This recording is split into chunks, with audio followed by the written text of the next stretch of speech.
Ahí veo que no hay más gente para admitir, vamos a ir admitiendo igual los que se vayan sumando, pero bueno, por el horario, si les parece, vamos a ir ingresando y dando comienzo con lo que es esta cuarta jornada, bueno, de la Asociación Abogados Unidas por la Justicia.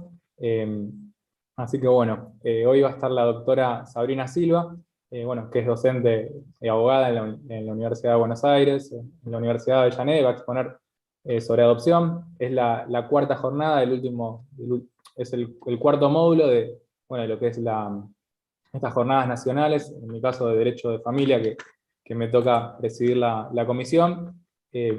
Aviso, digo, para los que lo estuvieron viendo, le va a dar el doctor Federico Notrica, tuvo un inconveniente personal, estaba con poca voz para poder darle. Bueno, la doctora muy gentilmente, la verdad que de un día para otro, se ha brindado con la asociación, y bueno, le agradezco mucho por la charla que nos va a brindar.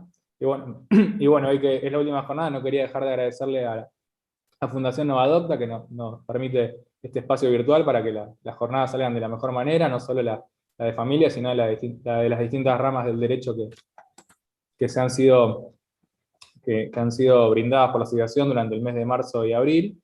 Bueno, a Pal, que es el presidente de la asociación, y bueno, no mucho más. Ya veo que están todos admitidos.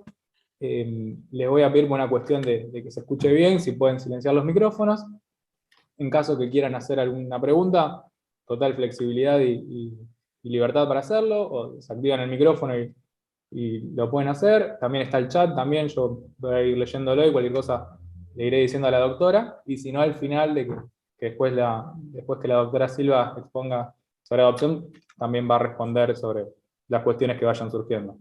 Así que no mucho más de mi parte, y bueno, nada, a disfrutar de la doctora, que tiene cosas muy interesantes sobre adopción para contarnos esta noche. Bueno, buenas noches a todas, todos y todes, ¿cómo están? Bueno, muchas gracias, Pablo, por el espacio, por la presentación, a la Fundación Novadopta también. La idea de hoy, como les comentaba Pablo, era poder ir viendo todas las cuestiones, digamos, más novedosas, o cuáles son los nudos problemáticos que conlleva la regulación actual de la filiación adoptiva, pasando por sus 2 procesos y 3 estadios que tiene, que son básicamente el proceso de declaración de situación de adoptabilidad, la guarda con fines de adopción, como una cuestión intermedia, pero no como un proceso en sí mismo, y luego sí, como el proceso de adopción. Bueno, como les comentaba Pablo, yo no tengo ningún problema en que levanten el micrófono y digamos, compartan sus dudas verbalmente y a viva voz. La idea también es poder hacerlo lo más charlado, flexible y llevadero. Estamos todos acá a esta hora, así que los invito a que se sientan completamente descontracturados con ese tema. Yo voy a compartir pantalla con una proyección en PowerPoint, que después la voy a dejar a disposición por si ustedes la quieren. Hay bastante jurisprudencia, en el caso de que quieran los fallos completos también me pueden avisar y no tengo problema en poder compartirlo con ustedes. Bueno, voy a compartir pantalla.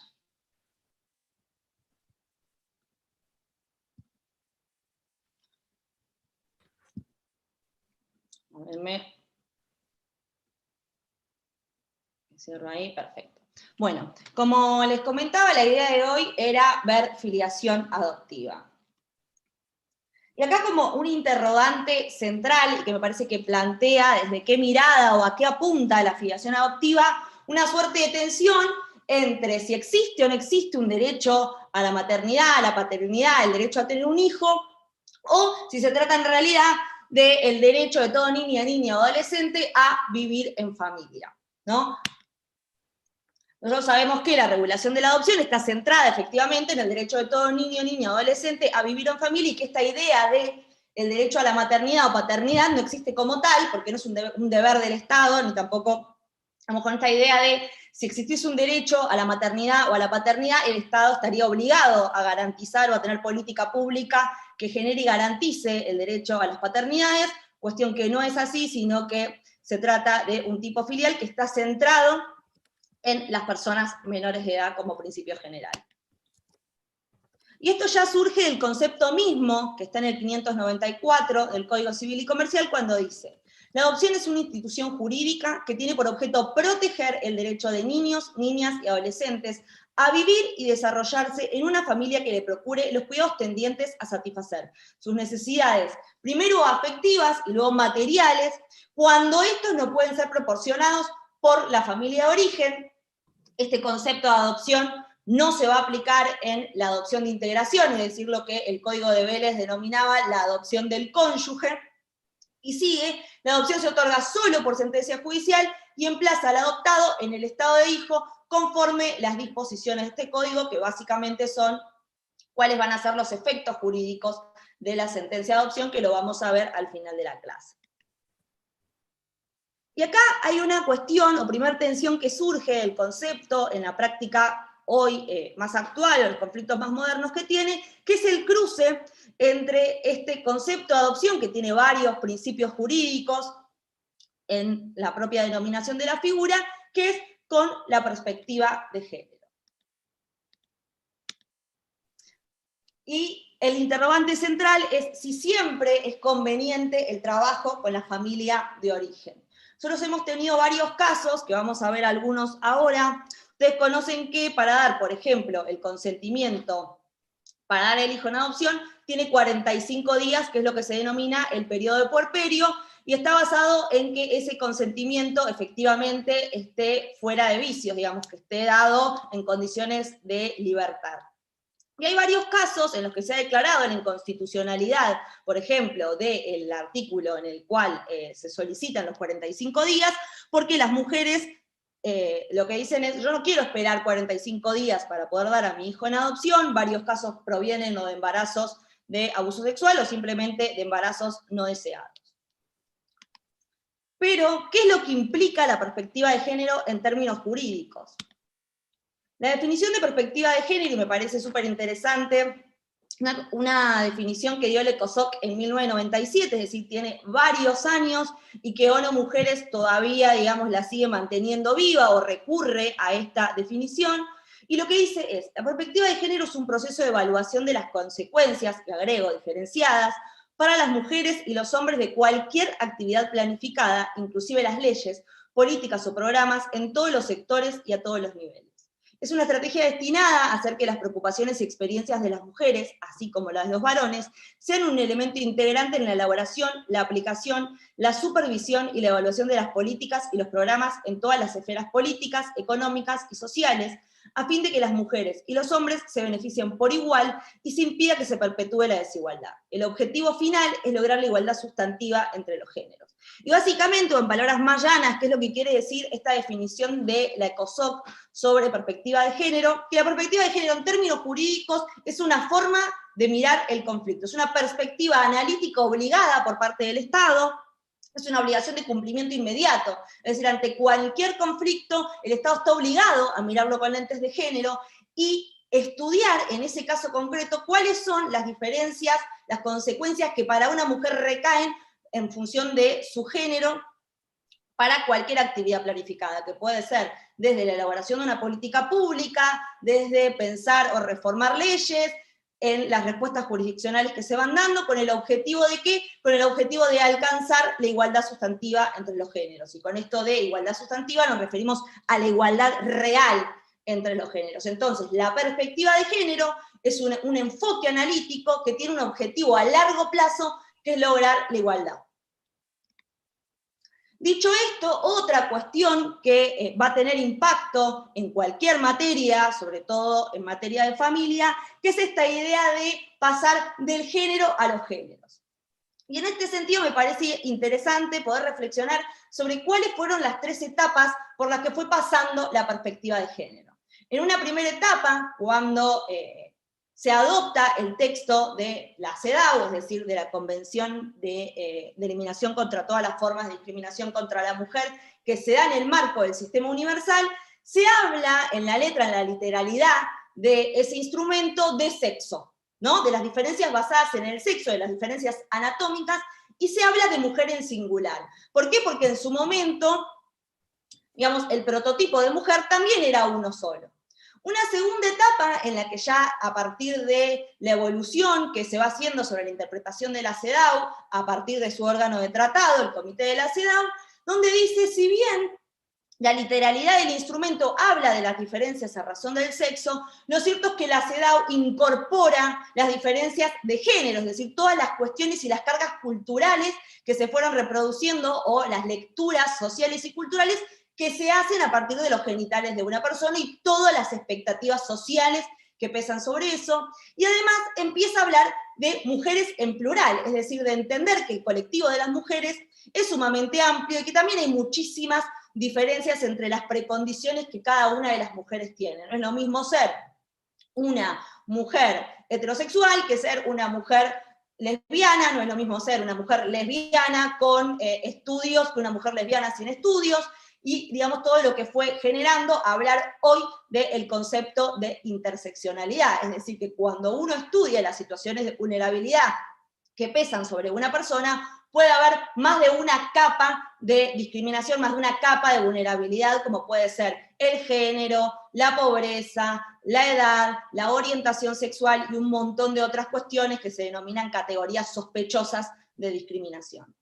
Y una tercera etapa que podríamos entender que empieza a estar dentro del sistema, sobre todo interamericano, no universal, que es la idea de géneros en plural, ¿no? Cuando uno habla de perspectiva de género, de cómo está pensada desde los sistemas universales de derechos humanos, e incluso el sistema regional, con algunas cuestiones que vamos a ir puntualizando ahora, lo cierto es que está basada en la diferencia entre mujeres y varones, ¿no? Hay como toda una actividad de militancia desde algunos activismos de género y de varios movimientos feministas, de empezar a hablar de perspectiva de géneros para poder ser inclusiva no solo de las mujeres, sino de un montón de otras identidades y feminizadas y del colectivo LGBT. Ahora bien, ¿de dónde surgen estas tres etapas que va teniendo la perspectiva de género? Como les mencionaba, cómo está definida la discriminación contra la mujer en la CEDAW, que se adopta en el año 1979. Y dice, a los efectos de la presente convención, la discriminación contra la mujer denotará toda distinción, exclusión o restricción basada en el sexo que tenga por objeto o resultado menoscabar o anular el reconocimiento, goce o ejercicio por parte de la mujer. Y acá la observación general número 28 de la CEDAW, que es del año 2010, donde el propio comité dice, ojo, que cuando habla de sexo en realidad está hablando de discriminación a razón del género. Y dice, la convención abarca la discriminación contra la mujer por motivos de género. El término sexo se refiere aquí a las diferencias biológicas entre el hombre y la mujer. El término género se refiere a las identidades, funciones y atributos construidos socialmente de la mujer y el hombre, y el significado social y cultural que la sociedad le atribuye a esas diferencias biológicas, lo que da lugar a relaciones jerárquicas. Cualquier distinción, exclusión o restricción que tenga por objeto o resultado reducir o anular el reconocimiento, el disfrute o el ejercicio por las mujeres de sus derechos humanos y libertades fundamentales constituye discriminación incluso cuando no sea de manera intencional. De esto dependería que el trato idéntico o neutro podría constituir discriminación contra una mujer cuando tuviere como resultado o efecto privarla del ejercicio de un derecho al no haber tenido en cuenta la desventaja y la desigualdad persistente por motivos de género. Y a esto es a lo que apunta sobre todo la perspectiva de género, que es a lo que denominamos las discriminaciones indirectas o solapadas, es decir, cuando yo no juzgo con perspectiva de género, cuando yo no tengo en cuenta esas diferencias estructurales entre varones y mujeres, como resultado termino en una discriminación. Porque para que exista una igualdad real, para que exista una igualdad sustantiva, el Estado tiene que empoderar al más débil para que justamente esa igualdad se dé en el goce de derechos. Luego habla del concepto que les mencionaba, que es un concepto que es muy importante desde la perspectiva de derechos humanos y que en materia de adopción la vamos a ir viendo todo el tiempo por el cruce que tiene la adopción con el goce de derechos económicos, sociales, culturales y ambientales, que es el concepto de interseccionalidad. Y lo que dice la CEDAW, que es el primer órgano del sistema tanto universal como interamericano que utiliza el término de la interseccionalidad, lo que dice es que es un concepto básico para comprender el alcance de las obligaciones generales de los estados. La discriminación de la mujer por motivo de sexo y género está unida de manera indivisible a otros factores que afectan a la mujer, como la raza, el origen étnico, la religión, las creencias, la salud, el estatus, la edad, la clase, la casta, la orientación sexual y la identidad de género. La discriminación por motivo de sexo o género puede afectar a las mujeres de algunos grupos en diferente medida o forma que a los hombres. Los Estados partes deben reconocer y prohibir en sus instrumentos jurídicos estas formas entrecruzadas de discriminación y su impacto negativo combinado en las mujeres afectadas. Y en el sistema interamericano, que la convención es más reciente, la famosa convención de Belém do Pará, que a diferencia de la convención de la CEDAW, define la violencia contra las mujeres como una forma específica de violación de derechos humanos y dice, el derecho de toda mujer a una vida libre de violencias incluye, entre otros, el derecho de la mujer a ser libre de toda forma de discriminación y el derecho de la mujer a ser valorada y educada, libre de patrones estereotipados de comportamiento y prácticas sociales y culturales basadas en conceptos de inferioridad o subordinación.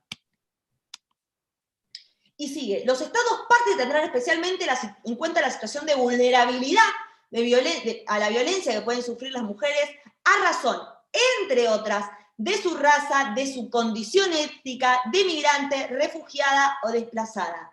Y esta frase de entre otras justamente apunta a receptar lo que hoy se denomina el concepto de interseccionalidad, que es tener en cuenta todas las razones de discriminación que pesan sobre una persona. Y ahora vamos a ver por qué hacemos tanto hincapié en esto cuando hablamos de adopción.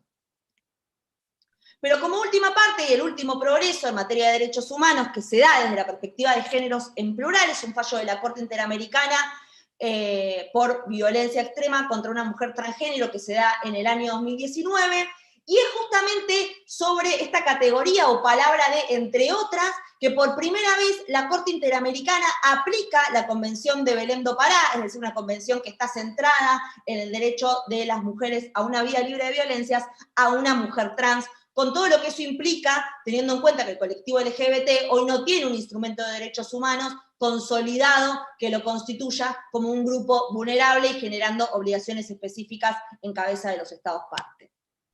Y dice, sobre el punto, la violencia en contra de las personas fundamentada en la identidad o expresión de género y específicamente contra las mujeres trans, también se encuentra basada en el género. Su manifestación responde, no obstante, a un patrón específico de violencia y discriminación, por lo que debe abordarse teniendo en cuenta sus particularidades para brindar una respuesta adecuada y efectiva. El artículo 9 de la Convención de Belém do Pará insta a los estados para que, a la hora de adoptar medidas para prevenir, sancionar y erradicar la violencia contra la mujer, tomen en cuenta la situación de vulnerabilidad a la violencia que puede sufrir la mujer a razón de, entre otras, la raza, la condición étnica, migrante, refugiado o desplazado. Esta lista de factores no es un numerus clausus, como lo indica la autorización de la expresión, entre otras. De esta forma, es dable considerar que la identidad de género, en determinadas circunstancias como la presente, que se trata de una mujer trans, constituye un factor que puede contribuir de forma interseccional a la vulnerabilidad de las mujeres a la violencia basada en su género. Atendiendo una interpretación evolutiva, la Corte estima que en el ámbito de la aplicación de la Convención Interamericana para prevenir, sancionar y erradicar la violencia contra la mujer, se refiere también a situaciones de violencia basadas en el género contra una mujer trans. En palabras lisas y llanas, es la primera vez, como les comentaba, que la Corte Interamericana aplica la Convención de Belém do Pará a una mujer trans, pero no obstante, y me parece muy importante, porque esto también tiene que ver mucho con la lucha LGBT al respecto, que es, si bien es cierto que vos vas a aplicar todas las obligaciones por parte del Estado en base a la Convención de Belém do Pará, también hay un montón de otras cuestiones que hacen a la especificidad de la problemática que sufren las mujeres trans y que va a generar un redoble de esfuerzos por parte del Estado al momento de brindar respuestas a los problemas de este colectivo. Dicho esto, el corpus juris en materia de género o de géneros tenemos a la Convención de Belém do Pará, que en función del artículo 75, inciso 22 de la Constitución Nacional, tiene jerarquía precisamente constitucional. A nivel regional tenemos a la Convención de Belém do Pará, que tiene jerarquía supralegal, pero no constitucional, y a nivel nacional la 26485, que es una ley realmente muy buena en materia de violencia contra las mujeres.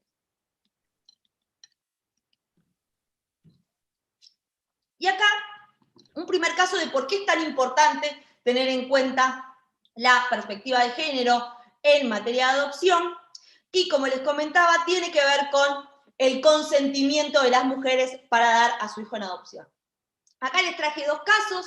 Este es un caso de una niña que la CENAF adopta una medida de protección excepcional de derechos, que para quienes no saben qué significan, son medidas que toman los organismos administrativos ante situaciones de vulneración de derechos de niñas, niños y adolescentes en su ámbito familiar, que tienen como particularidad la separación transitoria respecto de su grupo familiar conviviente, y si bien son medidas que adoptan los organismos administrativos, por el impacto que tiene, por la crudeza y por la importancia que conlleva la separación familiar, pasan por un control de legalidad por parte del Poder Judicial. Es decir, son medidas de naturaleza mixta. Las adopta el organismo administrativo especializado y luego la justicia hace un control de legalidad de esa medida, no de la oportunidad, mérito y conveniencia que la analiza el Poder Administrativo. En este caso interviene directamente la CENAF, adopta una medida de protección excepcional, en principio con una familia de acogimiento o familia solidaria, dependiendo de la regulación local.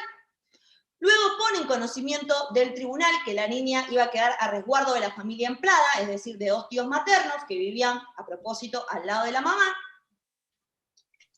Y el Ministerio Público se opone.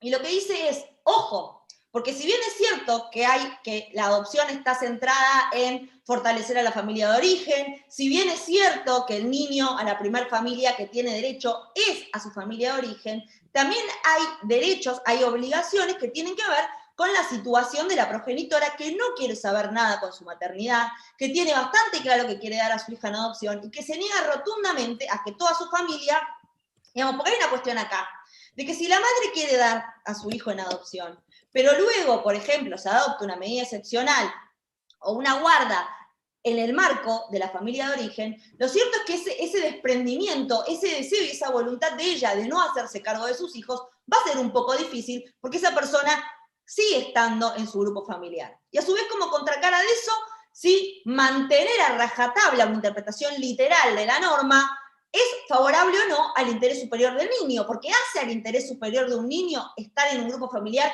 cuya madre ya ha dicho varias veces que quiere darla en adopción. Digamos, acá hay claramente una tensión entre las normas del propio Código Civil y Comercial y en esta idea de entender que las normas tienen un contenido general y que muchas veces, en un caso concreto, pueden devenir inconstitucionales, y para eso justamente la justicia tiene una herramienta que es la declaración de inconstitucionalidad.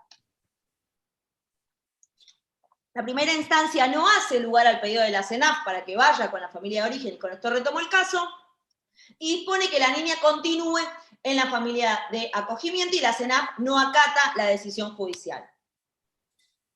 Y acá,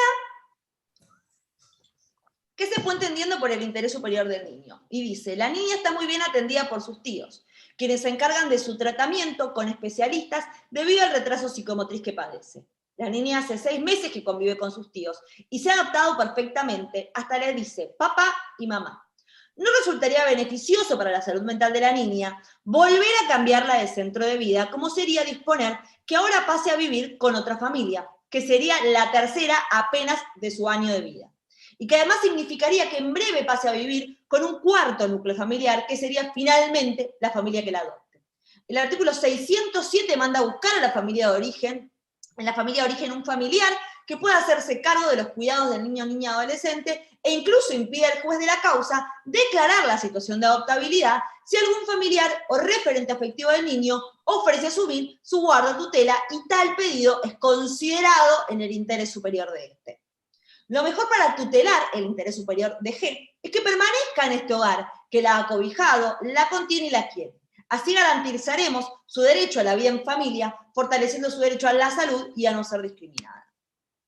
¿Qué fue lo que dijo el Ministerio Público, que era quien impulsaba esta idea de lo mejor, o lo más beneficioso para el interés superior de la niña no es precisamente mantenerla en su familia de origen? Y dice, nos encontramos frente a un caso controversial, en el que la progenitora adulta, ya madre de 3 hijos, capaz y víctima de un abuso sexual cuya consecuencia traumática fue un embarazo no deseado, decide en soledad no solo no denunciar, sino no poner en conocimiento de su familia su estado de gravidez. Lleva adelante su embarazo sin controles y a la semana 27 de gestación, en forma prematura, da a luz a G, a quien desde el primer momento rechazó y manifestó en el nosocomio que fue atendida su voluntad de no hacerse cargo de la bebé y entregarla en adopción. No conoció a su hija, no quiso. No desconoce a esta asesora que en razón del interés superior del niño debe primar el derecho del niño a que, en el caso de que su familia nuclear no lo pueda tener, el Estado busque en su familia ampliada la mejor opción para que se desarrolle integralmente. Sin embargo, no todos los casos son iguales, no todas las situaciones son tan fáciles de resolver, y es por ello que deben analizarse algunas cuestiones que serán sumamente importantes, a mi modo de ver, en el desarrollo y el crecimiento de la niña G. El derecho de los niños a conocer su origen biológico no significa que deban padecerlo, ni vivir o revivir su origen. Es menester prescindir de exaltar en forma desmedida los vínculos biológicos, cuando lo que se trata es de proteger la vida misma de ese niño o niña, que ha sido engendrado fruto de un delito cometido en contra de su madre, y su derecho a una buena calidad de vida. Se concluye que se debe dictar una resolución congruente, ajustada a derecho, que aplique la ley como solución a un conflicto de derechos en pugna. El principal bien jurídico protegido debe ser garantizar el interés superior. En efecto, G no debe verse invisibilizada como sujeto de derecho, y como tal debe establecerse una preeminencia sobre los derechos de su progenitora, ante tanto que es adulta y puede defenderse con más herramientas que un bebé de un año de edad apenas. Ya hemos dicho en esta misma resolución que el niño tiene derecho a una protección especial cuya tutela debe prevalecer como factor primordial a toda relación judicial. De modo tal que ante cualquier conflicto de intereses de igual rango, el interés moral y material de los niños debe tenerse prioridad sobre cualquier otra circunstancia que pueda presentarse en el caso concreto, por lo cual, básicamente, lo que resuelve el juzgado es ratificar el cese de la medida administrativa y otorgar la guarda de la niña a favor de sus tíos maternos. Esta es una postura y una forma de ver el conflicto, y acá tenemos otro, que es un fallo de Neuquén. Acá se trata de una niña o niño, la realidad es que el fallo está redactado en X para que justamente la madre no tenga ningún tipo de dato, de hecho se utilizan siglas que no son las reales. Se trata de una mujer que, estando embarazada, se presenta en el hospital, en principio quiere interrumpir voluntariamente el embarazo, no le dan los tiempos para poder interrumpir voluntariamente el embarazo, por lo cual en la atención en el hospital, antes de dar a luz, incluso con posterioridad, reafirma que ella quiere dar a la persona que nazca en adopción, que no quiere saber absolutamente nada, no quiere saber siquiera si nace con vida o no quiere saber qué sexo tiene, ni cuánto pesa. Todas esas manifestaciones de voluntad que ella había tenido son respetadas en el hospital, y justamente la defensora del niño, niña o adolescente lo que hace es solicitar la declaración de inconstitucionalidad en el inciso del 607, que solicita el plazo de 45 días para poder dar al hijo en adopción. Lo cierto es que la sentencia se dicta luego de los 45 días, por lo cual el planteo devenía abstracto, pero la jueza, como en criterio, entiende que no obstante eso se tiene que expedir sobre la cuestión. ¿Qué surgía del informe interdisciplinario del juzgado? M, o sea, la madre, habría expresado que, al momento de confirmar su embarazo, manifestó su deseo de interrumpirlo, haciendo hincapié en que ella no lo había planificado y que no se condice con el momento de la vida en el que se encuentra. Que habiéndose constatado la edad estacional por fuera de los protocolos de acceso a la interrupción del embarazo, se definió una estrategia alternativa. Expresan que M presenta un fuerte rechazo hacia su cuerpo, el embarazo, angustia, inestabilidad emocional, dificultades para dormir, incluso para alimentarse. Que no posee ingresos propios y que cursa el último año de secundario. Agrega que actualmente convive con su madre, quien desconoce la situación por expresa decisión de ella de no comunicárselo ni a la madre ni a ningún otro integrante del entorno. Que ha referido no concebir la posibilidad de que su red actúe como soporte de la crianza de un niño, ni que asuma el cuidado del mismo bajo ninguna circunstancia. Que M ha expresado que, si algún integrante de su red familiar conociese la situación, actuaría como obstaculizadora de su voluntad, manifestando gran temor ante la idea de quedar excluida tanto económica como afectivamente de su núcleo familiar. En cuanto al progenitor del niño, menciona que no tiene relación de pareja estable, que no ha realizado controles médicos, desconociendo cuándo ha quedado embarazada. expresa haber tenido varias relaciones ocasionales, negando en la conversación la posibilidad de abordar tal dimensión. Concluyen los profesionales que M ha expresado sin presiones su decisión a partir de un proceso singular y de autonomía. Entonces, como les comentaba, digamos, acá hay claramente, primero la pregunta es en realidad, ¿hay colisión de derechos y en cuyo caso qué derechos deben prevalecer? ¿Cómo se interpreta el interés superior del niño en estos casos? Y si la prohibición de declarar el estado de adoptabilidad antes del vencimiento de los plazos de 45 días debe interpretarse en términos absolutos. Y acá lo que dice la jueza es, si se desoyera el planteo, se estaría forzando a maternar, obligar a un niño y a su vez obligar a un niño a permanecer junto a otra persona contra su voluntad. Ello en modo alguno puede suceder, pues el plazo establecido en el artículo 607, inciso B, no puede nunca implicar la obligación en la progenitora de permanecer junto al niño hasta tanto el tiempo sea cumplido. El recaudo del tiempo se vincula con los desajustes emocionales que puede provocar el embarazo y el parto en la persona gestante, conocido como puerperio. Si de los antecedentes respecto de la gestación y el trabajo previo surge que la voluntad materna tiene soporte en una decisión libre de quien la emite, no cabe analizar la norma bajo un rigorismo formal de tal envergadura. Básicamente, lo que dice es, bueno, sentémonos un poco a pensar cuál es la finalidad de esos 45 días. Porque sí, la finalidad de esos 45 días es que efectivamente se trate de un consentimiento libre e informado, si en el caso, si bajo las probanzas de autos se da que efectivamente ese consentimiento es tal, pues entonces el 607, inciso B, va a devenir inconstitucional o de mínima inaplicable al caso concreto. Acá lo que se resuelve es declarar la inconstitucionalidad del 607 y a su vez del 595, inciso B, que es un principio general en materia adoptiva de agotar las posibilidades de permanencia del niño, niña o adolescente con su familia de origen. Declara el estado de adoptabilidad y bueno, firme que se encuentre, requiere hacer al registro único de adoptantes que remita una nómina y demás. Ahora bien, esto por un lado. Otra cuestión que tiene que ver con la aplicación de la perspectiva de géneros tiene que ver con cómo impactan los ideales que están preconstruidos sobre las mujeres y a su vez, y como contracara de eso, todo lo que se entiende que un hombre no puede hacer, ¿no? Como esta idea que las funciones de cuidado realizadas por un hombre en soledad no se pueden realizar y que si no hay una mujer que ocupe ese rol, entonces el cuidado va a ser negligente o no va a estar bien. Y en esto tenemos un fallo muy interesante de la Corte Interamericana de Derechos Humanos, que es de marzo de 2018, Ramírez Escobar y otros contra Guatemala. Es un caso de adopción internacional, donde, bueno, Guatemala tiene una situación que ahora está intentando regularizar, pero la verdad muy complicada, donde había situaciones de adopción internacional, básicamente, o sea, el Estado agarraba y por pobres separaba y los daba en adopción a familias del extranjero, sobre todo provenientes de Estados Unidos.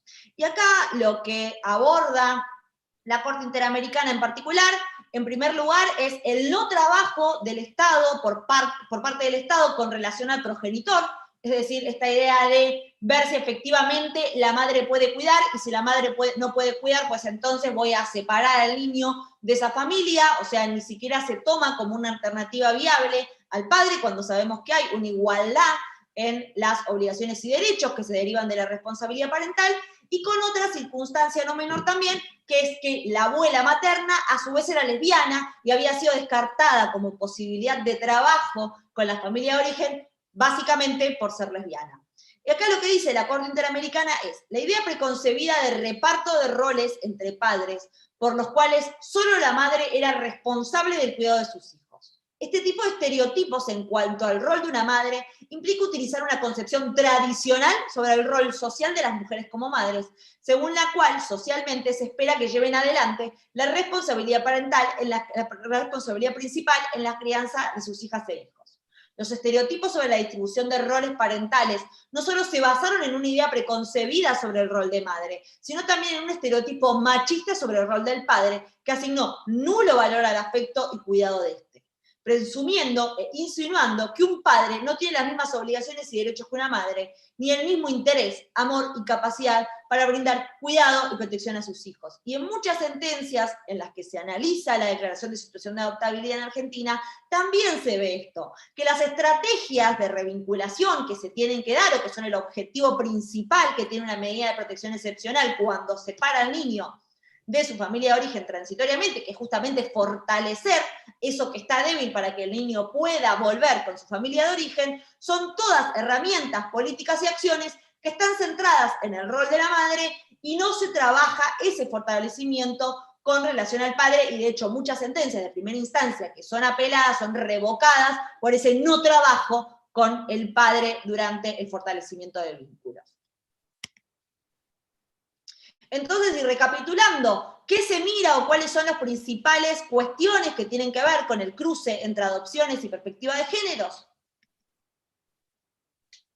El rol que se le debe dar a la autonomía de las mujeres en sus decisiones, las maparentalidades como construcción independientemente del sexo y género, la eliminación de los estereotipos de género y el impacto diferencial que tienen las acciones proyectadas en las mujeres y en los varones. Ahora bien, ¿cómo se llega a una sentencia de adopción?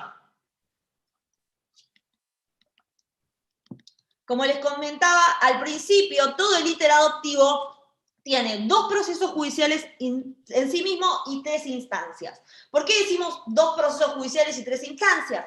Porque proceso judicial en sí son 2. La declaración de situación de adoptabilidad, que es lo que vinimos viendo hasta ahora, es decir, cuando lo que se analiza es si efectivamente un determinado niño o niña está, valga la redundancia, en condiciones de ser adoptado, es decir, que todas sus necesidades, tanto materiales como afectivas, no están pudiendo ser garantizadas en el marco de su familia de origen, más allá de toda la labor que hizo o debería haber realizado el organismo administrativo que adoptó la medida excepcional, y me centro en medida excepcional porque si bien hay más supuestos para declarar la situación de adoptabilidad, como vimos, por ejemplo, la voluntad de los progenitores de dar al hijo en adopción, lo cierto es que la mayoría de los casos de declaración de situación de adoptabilidad vienen justamente de medidas excepcionales que adopta el organismo administrativo.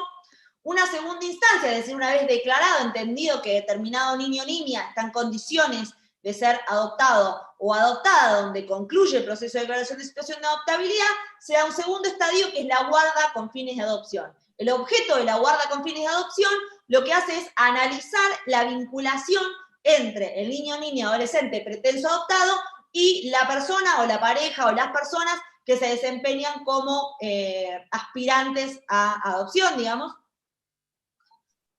los denominados pretensos adoptantes, y un segundo proceso, tercer estadio, que es el juicio de adopción propiamente dicho, donde se va a analizar qué tipo de efecto jurídico se le va a dar a esa adopción. Cuestiones principales de la declaración de situación de adoptabilidad. Y acá una cuestión central. Como les comentaba, la mayoría de los supuestos de declaración de situación de adoptabilidad devienen de la adopción de medidas de protección excepcional que la provincia de Buenos Aires denomina medidas de abrigo. Estas medidas que, como les decía, se adoptan ante situaciones excepcionales donde el Estado no tiene ninguna otra herramienta posible y hay una vulneración de derechos de gravedad que amerita transitoriamente a separar a un niño, niña o adolescente de su familia de origen. Estas medidas excepcionales, como les comentaba, el objetivo último que tienen es poder brindar, poder acompañar, poder fortalecer los vínculos familiares de origen para que el niño, niña, adolescente pueda volver a ese ámbito familiar. Son medidas acotadas en el tiempo, que tienen un plazo máximo por la ley nacional de 90 días prorrogables y que después el código le va a poner medianamente un coto en 180. Y bueno, esa es como la mayoría de las situaciones que llegan a una declaración de situación de adoptabilidad, ¿no? Esto en términos de la literalidad de la norma.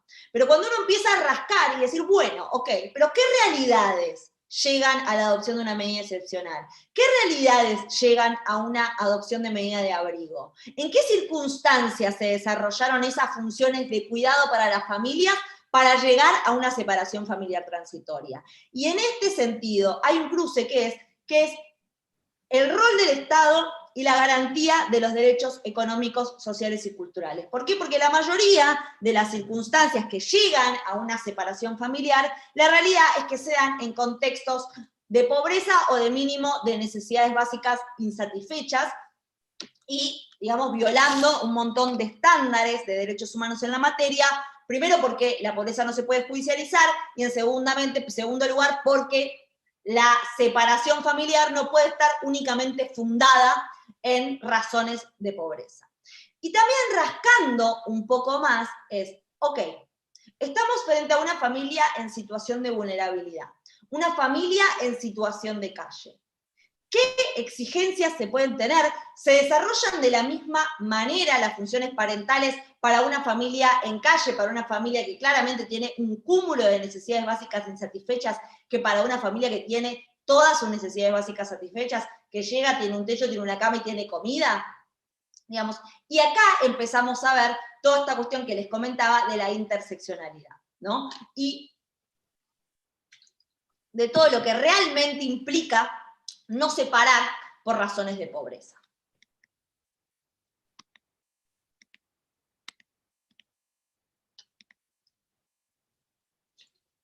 Acá hay un fallo que me parece muy interesante de diciembre de 2020, donde hay claramente, o se debería de tener, un análisis de tipo interseccional porque intervienen varias razones de discriminación. Se trata de un conflicto que inicia como un proceso de violencia familiar, donde la madre denuncia a su pareja con quien tenía 3 hijos, lo denuncia en octubre de 2013. Frente a esas situaciones de violencia familiar, hasta tanto la madre se encuentre más fortalecida, el organismo administrativo adopta una medida excepcional con modalidad institucional, es decir, donde los 3 hermanos pasan hasta a residir en un hogar convivencial. Tras la denuncia por violencia familiar, al señor lo detienen, permanece detenido varios años, la progenitora queda en una situación grave económica, porque muchas veces las cuestiones que tienen que ver con violencia familiar, el gran problema está en que el señor es el sostén económico del hogar, por lo cual, excluido del lugar, la señora queda en una situación en la cual no puede solventar los gastos sola, razones por las que, para otro tema, muchas veces hace que las medidas de protección contra la violencia familiar no sirvan. Durante la ejecución de la medida excepcional, la madre tiene vinculación con sus hijos, surge de los informes técnicos. Luego de varios años, de 2013 a 2019, a una de sus hijas que padecía esquizofrenia, como era insostenible la permanencia del hogar porque tenía un comportamiento agresivo tanto con sus compañeros como con el personal del hogar, se decide la restitución de esa niña a su madre, es decir, no evaluada como una forma de restitución de derechos por la cual finaliza la medida excepcional, sino porque no había política pública para poder darle. A lo largo de todo ese tiempo, la mamá cuida a una de sus 3 hijas. En el 2018, el organismo administrativo entiende que había posibilidades de evaluar a la madre. Los 3 niños están de acuerdo con volver con su madre y no quieren ser declarados en situación de adoptabilidad. Acá no se declara la situación de adoptabilidad, lo que resuelve la justicia es la restitución a la madre, pero le hace un gran llamado de atención al sistema de protección. Primero por el tiempo que duró, porque pasamos de 2013 hasta 2019, encontrándose 3 personas menores de edad en una situación de indefinición jurídica terrible, y además porque, ¿qué fue lo que hiciste vos, sistema de protección integral, para poder fortalecer a esa madre y que vuelvan los niños al hogar? Porque muchas veces lo que sucede es que la acción del Estado termina y nos terminamos quedando todos tranquilos porque se adopta una medida excepcional, quedan institucionalizados y eso se alarga en el tiempo. Y acá le hace un llamado de atención al sistema y le dice, Claramente en ningún momento se advirtió un trabajo articulado desde el órgano de aplicación con el grupo familiar de él. Es por ello que no se puede continuar sosteniendo la institucionalización de niños que llevan 7 años en hogares de niños, y que hace un año se exterminó a quien padece problemas de salud mental, y la misma ha sido sostenida por su madre en el transcurso de un año, sin acompañamiento continuo por parte del organismo y sin ayuda económica del padre. Nuevamente los niños resultan víctimas de un sistema que no logra protegerlos, y que resulta más cómodo dejarlos al cuidado de una institución que acompañar a una madre en el fortalecimiento familiar a través del área social que corresponda por el municipio. En todo momento se le exigió a la madre ser una madre ejemplar, pero en ningún momento se realizó un plan de trabajo que se sostenga en el tiempo, ni obra acompañamiento en el caso. Se le exigió que consiga una casa, superó esa dificultad. Se la jugó por su modo de vida y que la misma podría ser un potencial peligro para sus hijos. No puede sostener una resolución en sospechas, temores, miedos, sino en acciones concretas y, en su caso, en fracaso de intervenciones concretas respecto de la madre y sus hijos. La Ley de Protección Local promueve la desjudicialización de la pobreza y, por lo tanto, se debe evitar estigmatizar al grupo familiar y trabajar desde los puntos positivos que permitan volver a reunir a la familia y garantizar a los niños y a las niñas a vivir con su familia. En los casos de los hermanos B, no existen elementos que permitan declarar el estado de adoptabilidad. En cambio, de la escucha activa de los hermanos y de las acciones positivas concretas de su madre, advierto posibilidad de trabajar desde el organismo de protección. Y acá me parece que hay una crítica desde las dos caras de una misma moneda. A mí me tocó trabajar tanto en el organismo de protección excepcional y hoy me encuentro trabajando en un juzgado de familia. Y digo, acá hay una cuestión, ¿no? Porque en muchas sentencias, por lo menos ese es mi modo de ver, varias resoluciones judiciales, se le da con todo al organismo administrativo, ¿no? Al momento de estudiar la declaración de situación de adoptabilidad. No le diste esta política, no fortaleciste, había pobreza y no, por ejemplo, exigiste al municipio un plan para otorgar una vivienda en condiciones, no acompañaste no fortaleciste a tu mamá en su rol materno, solamente le exigiste a una persona en un estado completo de indefensión que sea una madre ejemplar. Pero también hay una cuestión acá, que la justicia, antes de estudiar la declaración de situación de adoptabilidad, hace el control de legalidad de esa medida excepcional. Es decir, pesa sobre la justicia analizar no solo la legalidad de la decisión, sino el plan de restitución de derechos, el plan estratégico, el denominado PER en provincia de Buenos Aires. Digo, vos, cuando decretaste la legalidad de la medida, ¿te fijaste cuáles eran los objetivos que se tenían durante la ejecución? ¿Te fijaste que efectivamente ser una familia en situación de pobreza, dentro de ese plan de restitución de derechos, haya alguna cuestión que atienda a la cuestión habitacional? No. Digamos, ¿por qué? Porque muchas veces, como acá, digamos, la decisión de la declaración de situación de adoptabilidad es una contienda judicial, entonces nos agarramos todos y empezamos a mirar el expediente un poco más. Pero la realidad es que el control de legalidad lo realizó el mismo juzgado, que a su vez luego analiza la declaración de situación de adoptabilidad. Si precisamente las medidas excepcionales o las medidas de abrigo que adoptan los organismos administrativos pasan por un control judicial, es para que la justicia, en tiempo oportuno, no 8 años después, analice cuál es el accionar del organismo administrativo. Porque la violencia institucional se da en el sistema entero, digamos. No, hay una cuestión muchas veces de demonizar a los organismos administrativos, y acá hay una responsabilidad compartida, porque también se le da intervención al Ministerio Público para que se expida sobre la legalidad de la medida, digamos. Hay todo precisamente un sistema interviniendo y viendo cuáles son las condiciones en las que se ejecuta esa separación familiar transitoria. Dicho esto, acá les traigo una reflexión de Gustavo Moreno, que es asesor tutelar en la Ciudad de Buenos Aires, donde habla de esta cuestión de la interseccionalidad y de qué se espera de familias en una clara situación de desventaja económica, familias en situación de pobreza, y esta idea de, se puede, digamos, yo puedo juzgar sin tener en cuenta la perspectiva interseccional, yo puedo juzgar a las personas que están en una desigualdad de condiciones clara y notable de la misma manera, o me tengo que poner estos lentes de la interseccionalidad y entender que las personas que están en situación más desventajada claramente necesitan de una respuesta del Estado activa. Y dice, necesariamente a partir de una desigualdad real, debe admitirse un relativismo en la aplicación de las normas con relación a la responsabilidad parental de las familias en calle, sin que por eso se llegue a sostener una neutralidad valorativa, ni justificar vulneraciones interfamiliares que afecten a niñas, niños y adolescentes cuando se comprueba un perjuicio o abuso físico o mental, descuido, trato negligente, maltrato o explotación, incluso abuso sexual.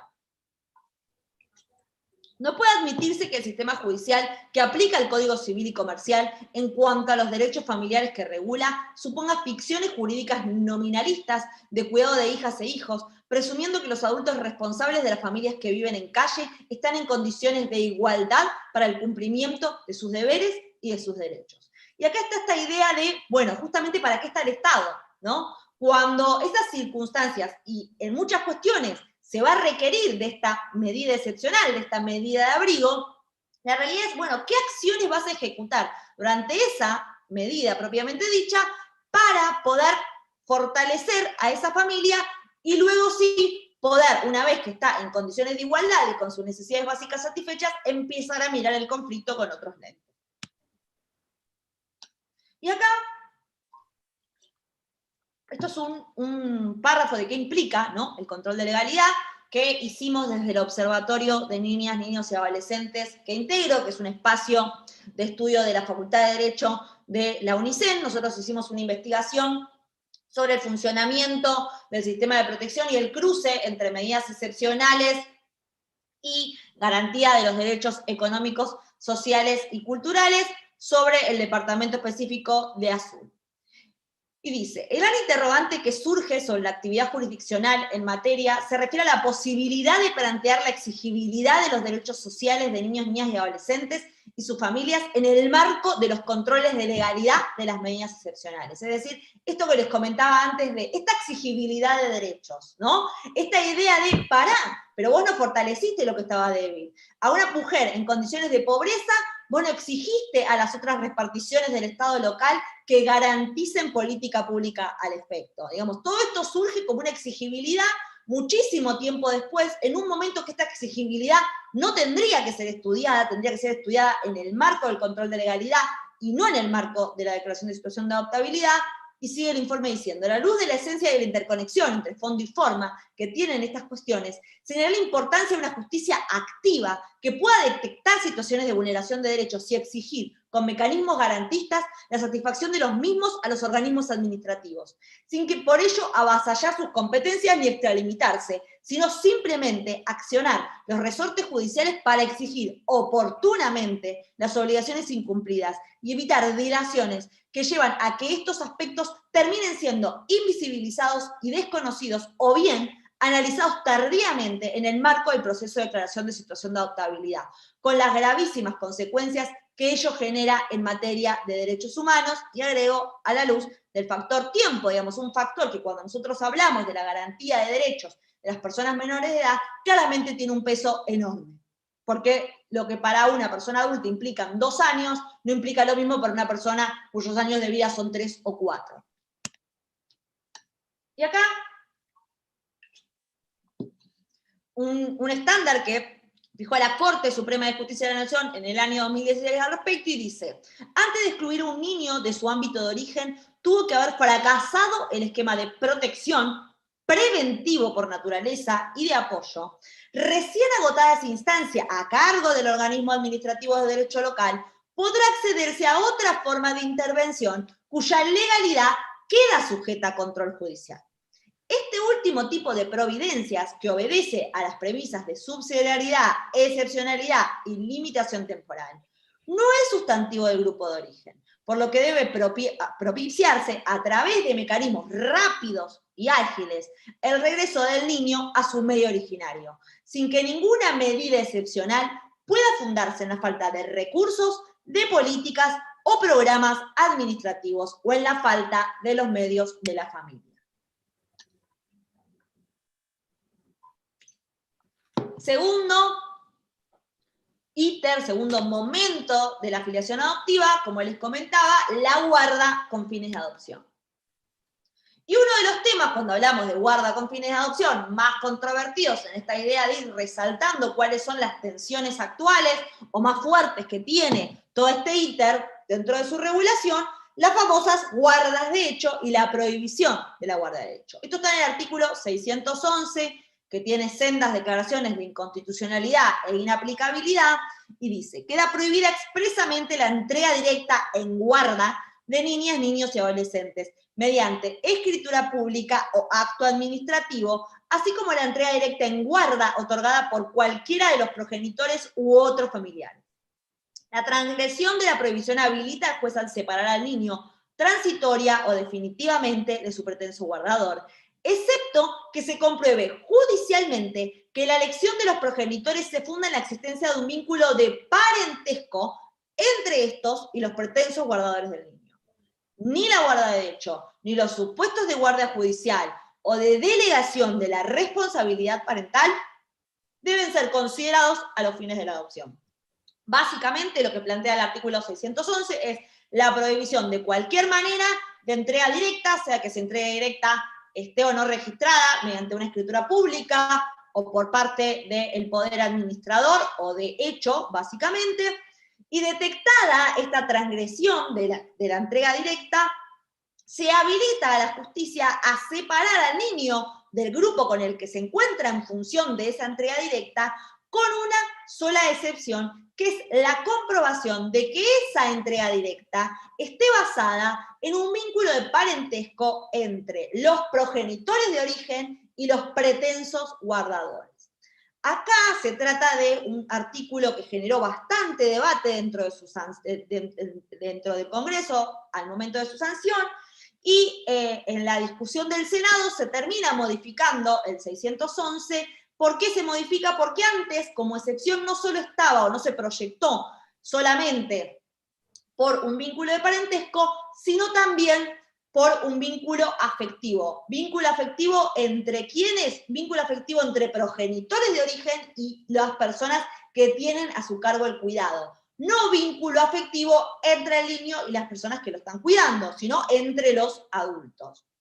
Con toda la historia que tiene Argentina con la apropiación, eso se termina eliminando, y en base a esa eliminación, el 611, en su acotada limitación, en el marco acotado de la excepción legal, ha tenido sendas declaraciones de inconstitucionalidad e inaplicabilidad por violar el interés superior del niño en el caso concreto. ¿Y por qué se preveía esa segunda excepción más allá del parentesco? Porque las situaciones de entrega directa hay dos grandes situaciones muy diferentes, ¿no? Situaciones donde hay una desigualdad socioeconómica estructural, es decir, el típico caso de, hablando mal y pronto, familia pobre entrega a su hijo a una familia de altos recursos. Muchas veces esas circunstancias se dan con niños, niñas, adolescentes con un solo vínculo filial, es decir, con el vínculo de la madre, las madres en situaciones de vulnerabilidad y pobreza, muchas veces con prestaciones económicas o en especie a cambio de la entrega directa de hijos. En algunos casos puede existir intermediarios, y acá todo un debate que es que esta conducta no es ilegal, digamos, no es un delito penal la compraventa de niños en Argentina, sino la sustitución de identidad. De hecho, es una de las grandes deudas que tiene Argentina después del famoso fallo Fornerón en materia de adopción, donde la Corte Interamericana nos manda a regular la compraventa de niños, y el Congreso al momento todavía no ha sancionado una ley, incluso teniendo un fallo en el año 2018 de la justicia penal diciendo que por más allá de que se pueda comprobar o no esa compraventa, la conducta no es atípica, no es una conducta antijurídico reprochable en términos penales. Esa es una situación particular, digamos, la situación a la que efectivamente no se quiere llegar, y por eso es la idea o corazón de la prohibición de las entregas directas o guardas de hecho, y después situaciones en las que esa entrega está basada en el vínculo afectivo, con o sin parentesco, entre la familia de origen y quien tiene a su cuidado al niño, niña o adolescente. Si uno dice, bueno, ¿en qué casos se daría? Bueno, si una pareja, por ejemplo, se va de viaje al exterior y en ese viaje fallecen y el niño, niña o adolescente queda a cargo de la mejor amiga de la madre. Bueno, ahí hay un vínculo afectivo claramente comprobado o comprobable en instancia judicial entre las personas adultas, y ahí no hay una desigualdad que motive una situación de pobreza, no hay un concepto de apropiación de un niño en el cual el niño es colocado en un lugar de cosa y no de persona, sino de una respuesta que se fue dando en los hechos a una circunstancia excepcional. Justamente esas circunstancias excepcionales eran las que el 611 del anteproyecto pretendía dar respuesta al decir que el vínculo afectivo también era una excepción a la prohibición a rajatabla de la guarda de hecho y obviamente ese vínculo afectivo bajo comprobación judicial. Dicho esto, un caso muy interesante que proviene de la provincia de Río Negro y ha llegado a instancias de la Corte Suprema en octubre del año pasado.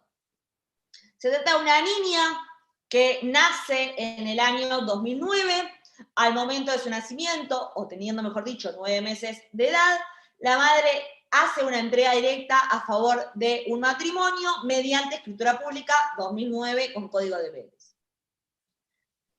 En agosto de 2013, es decir, 4 años después, se otorga al matrimonio una guarda judicial de la niña y la madre en audiencia da como que su consentimiento a esa guarda y en ese momento no cuenta con asistencia letrada.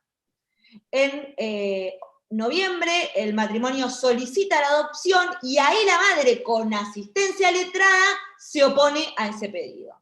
En función de la oposición de la madre, 3 años después, primera instancia, deja sin efecto la guarda, rechaza la demanda de adopción y ordena la restitución de la niña con un plan de comunicación con la familia guardadora.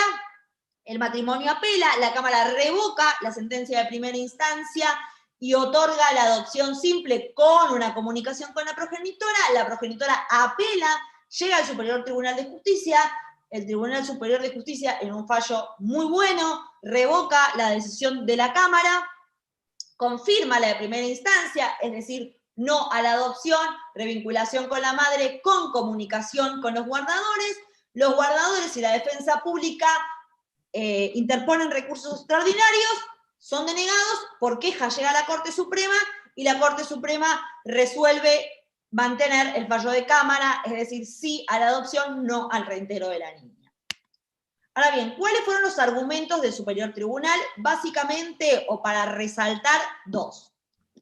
La situación de vulnerabilidad de la madre, una situación socioeconómica y sin falta, o sea, le faltaba también una red familiar que la pueda acompañar, y a su vez la no defensa técnica, es decir, su participación en el proceso, sobre todo al momento de consentir la guarda judicial, sin abogado. Y dice, hubo inobservancias en el fallo de Cámara, que había dicho sí a la adopción, de forma y fondo, en la tramitación de la causa con severo impacto en la promoción y goce de los derechos humanos, tanto de la madre biológica como de su hija. La Cámara, al otorgar la adopción simple, a pesar de que el trámite de la guarda con fines de adopción estuvo viciado en su origen, desconoció el debido proceso legal y uno de sus pilares básicos, el derecho de defensa técnica eficaz. La ausencia de dicha defensa técnica lleva a admitir que por condición de vulnerabilidad, producto de su situación socioeconómica y cultural, su voluntad se encontraba viciada por un error esencial, pues la madre desconocía la naturaleza, los alcances y los efectos del acto al que contribuyó a formalizar con su aquiescencia, y lo que tuvo claro una vez que contó con defensa técnica y se presentó a fin de requerir que se revoque la decisión adoptada. Es decir, la madre entiende a qué estaba dando consentimiento una vez que tuvo patrocinio jurídico. Y sigue, el desconocimiento de la garantía del debido proceso a la madre había afectado el mismo derecho de la niña, lesionando su superior interés y sus derechos de identidad y a no ser separada de su familia de origen por razones fundadas en limitaciones materiales de la progenitora, lo que había justificado a su vez la entrega directa y la guarda preadoptiva. No existió declaración de situación de adoptabilidad, lo que debía por sí solo llevar a la nulidad absoluta de la decisión, que tiene que ver con que ninguna persona se puede declarar su adopción si no se ha dado primariamente la declaración de situación de adoptabilidad, salvo que se trate de una adopción de integración. Y sigue. La consolidación de los lazos afectivos de la niña con los guardadores en atención a la convivencia y crianza, junto con la garantía de la estabilidad, es decir, lo que la Corte Suprema denomina la doctrina del status quo y centro de vida, con premisas para dar preeminencia al principio nodal del interés superior del niño, claramente importó hacer valer el transcurso del tiempo como convalidante o procedimiento irregular, a fuerza de anteponer la ponderación socioafectiva en términos de estabilidad. Y acá, yo no lo transcribí, pero una cuestión muy central que habla sobre, digamos, el impacto de la afectividad en las resoluciones judiciales del derecho de familia, lo que dice es, ojo, que la socioafectividad no se puede utilizar para convalidar situaciones que claramente se generaron y se gestaron en un marco de ilegalidad, que es lo mismo o una misma interpretación que se hace con relación al centro de vida. Los centros de vida generados en condiciones ilegítimas no pueden ser considerados centros de vida. Bueno, hace una analogía y dice que aquellas situaciones consolidadas en el marco o por fuerza del tiempo y los lazos afectivos que se van generando, no pueden sortear o invisibilizar las circunstancias de ilegalidad. Y sigue el fallo. Ante la disyuntiva que se planteaba entre mantener el status quo o su revisión, la jurisdicción debía anclar la decisión en principios de peso como el de legalidad, el orden público, el derecho a la identidad y el interés superior del niño, y que debía encontrar una solución conforme a derecho, como podía ser otorgar un régimen incomunicacional que no separara a la niña de los afectos forjados con los guardadores, ergo la sentencia de primera instancia. Sin perjuicio de ello, reconocer la importancia que en estos juicios cobrara el derecho de la pequeña a ser oída, la Corte local entendió que lo manifestada por esta, a sus 8 años, a la época del fallo apelado, no podía ser interpretado y utilizado como fundamento a su interés superior o su deseo de ser adoptada, pues solo había expresado en ese momento de su historia que deseaba vivir con los guardadores, a lo que luego también agrega que la garantía de participación que tienen todos los niños, niñas y adolescentes en cualquier situación, ante cualquier decisión que los afecte directa o indirectamente, no conlleva que efectivamente lo que ellos estén expresando sea la interpretación del interés superior del niño. Es decir, si bien la participación hace a la garantía del interés superior del niño, si bien la participación es un mecanismo de exigibilidad de derechos a su vez, lo cierto es que más allá de su derecho a ser escuchado, a ser tenido en cuenta, a una escucha activa y a participar activamente en cualquier proceso que los involucre, lo cierto es que su voluntad no tiene que verse reflejada en la solución, sino que es una obligación de los operadores del derecho escucharlo, tenerlo en cuenta y en su caso de fallar algo diferente, explicarle al niño o niña adolescente cómo se tuvo en cuenta su opinión y por qué se resolvió lo que se resolvió. Dicho esto, ¿cuáles fueron las consideraciones de la Corte? Básicamente, persiste en su doctrina del status quo, es decir, que no se puede revertir porque no va con el interés superior del niño, devolverlo con todo lo malo de esa palabra, o hacerlo, o sea, el retorno con su familia de origen. Y voy a pasar porque si no, no vamos a llegar a ver todos los temas. Bueno, quédense tranquilos que el Power lo voy a compartir, y si quieren los fallos, como les adelantaba, los pueden tener. Otro tema muy interesante y actual en materia de adopción son lo que denominamos o intentamos insertar esa denominación, los denominados procesos excluyentes, conocidos como las devoluciones. Es decir, aquellos niños, niñas o adolescentes que han estado en guarda con determinada familia, se ha dictado sentencia de adopción y pasado cierto tiempo, los progenitores adoptivos devuelven porque no quieren continuar con ese proyecto familiar. ¿Y por qué nosotros entendemos que se denominan procesos excluyentes? Porque seguramente el sistema previamente falló, es decir, ¿Qué pasó antes? ¿Qué el Estado no vio antes de declarar una sentencia de adopción que termine en una devolución del niño, niña o adolescente del grupo familiar adoptivo?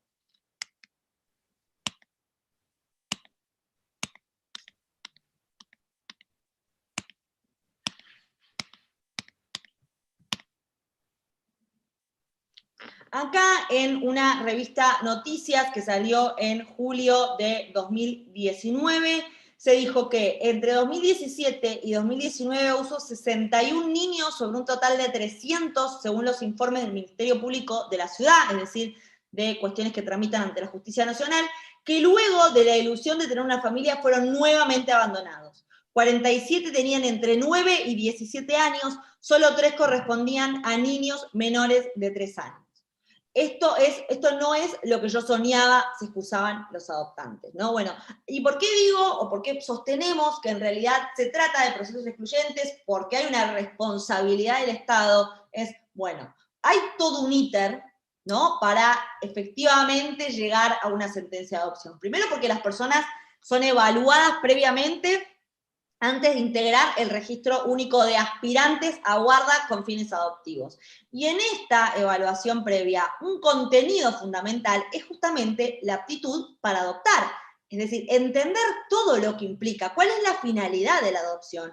Que la finalidad de la adopción no es garantizar un supuesto derecho al hijo, sino que la adopción se trata de garantizar el derecho humano del niño, niña o adolescente a vivir en familia, con todo lo que eso implica, con lo que implica ser progenitor por adopción, es decir, progenitor de una persona que tiene una historia de vida previa, y la obligación como progenitor adoptivo va a ser respetar y garantizar el acceso a su origen.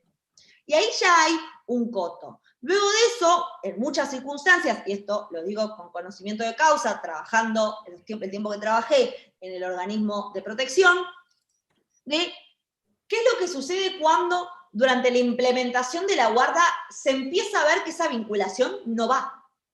Cuando ves que hay que no hay una adaptación a ese grupo familiar por parte del niño, o a la inversa, que los adultos, porque entendamos que la guarda con fines de adopción implica que un niño empiece a generar un vínculo con personas a quienes no conoce previamente en las mayores de las circunstancias. Entonces,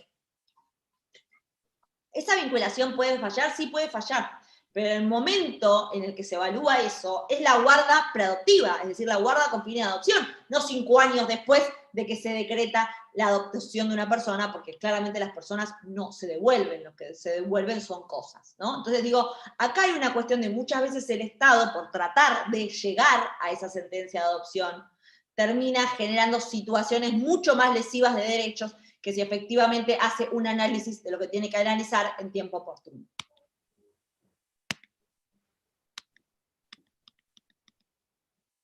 Y acá un recóndito de las 6 situaciones que conocemos hasta el momento y cuáles fueron los tiempos en los que se solicitó la desestimación de la adopción. Tenemos de 5 años, de 2 años y 5 meses, de 3 años, de 2 años, bueno, diferentes plazos, que si quieren los fallos también se los podemos compartir. Acá les paso un fallo del juzgado de familia 9 de Lomas de Zamora, del año 2021, es un fallo bastante particular. Se trata de un niño con en su momento un año de vida, en 2018, el Servicio Local de Almirante Brown adopta una medida de abrigo que estaba basada en que el niño había llegado acompañado de su mamá con lesiones bastante visibles y compatibles con situaciones de violencia, como quemaduras. En ese momento la madre no sabía explicar si esas quemaduras atendían a un accidente o si habían sido por su marido, quien ejercía a su vez violencia física sobre ella. En febrero, luego la madre ingresa por guardia al hospital con pérdida de conocimiento, politraumatismo, fractura del tobillo y múltiples hematomas a raíz de la golpiza que le había propiciado su pareja. Luego de un tiempo, este niño tenía 2 hermanos, esos 2 hermanos ingresan dentro del plan de la medida excepcional, es decir, son separados de la madre. Durante el tiempo lo que se evaluaba era que el progenitor estaba completamente desaprendido de sus funciones de crianza, que la madre, más allá de los reclamos que hacía para la vuelta de sus hijos con ella, no lograba probar la aptitud para tener la estabilidad y el bienestar de los hijos. En diciembre de 2012 se decreta la situación de adoptabilidad.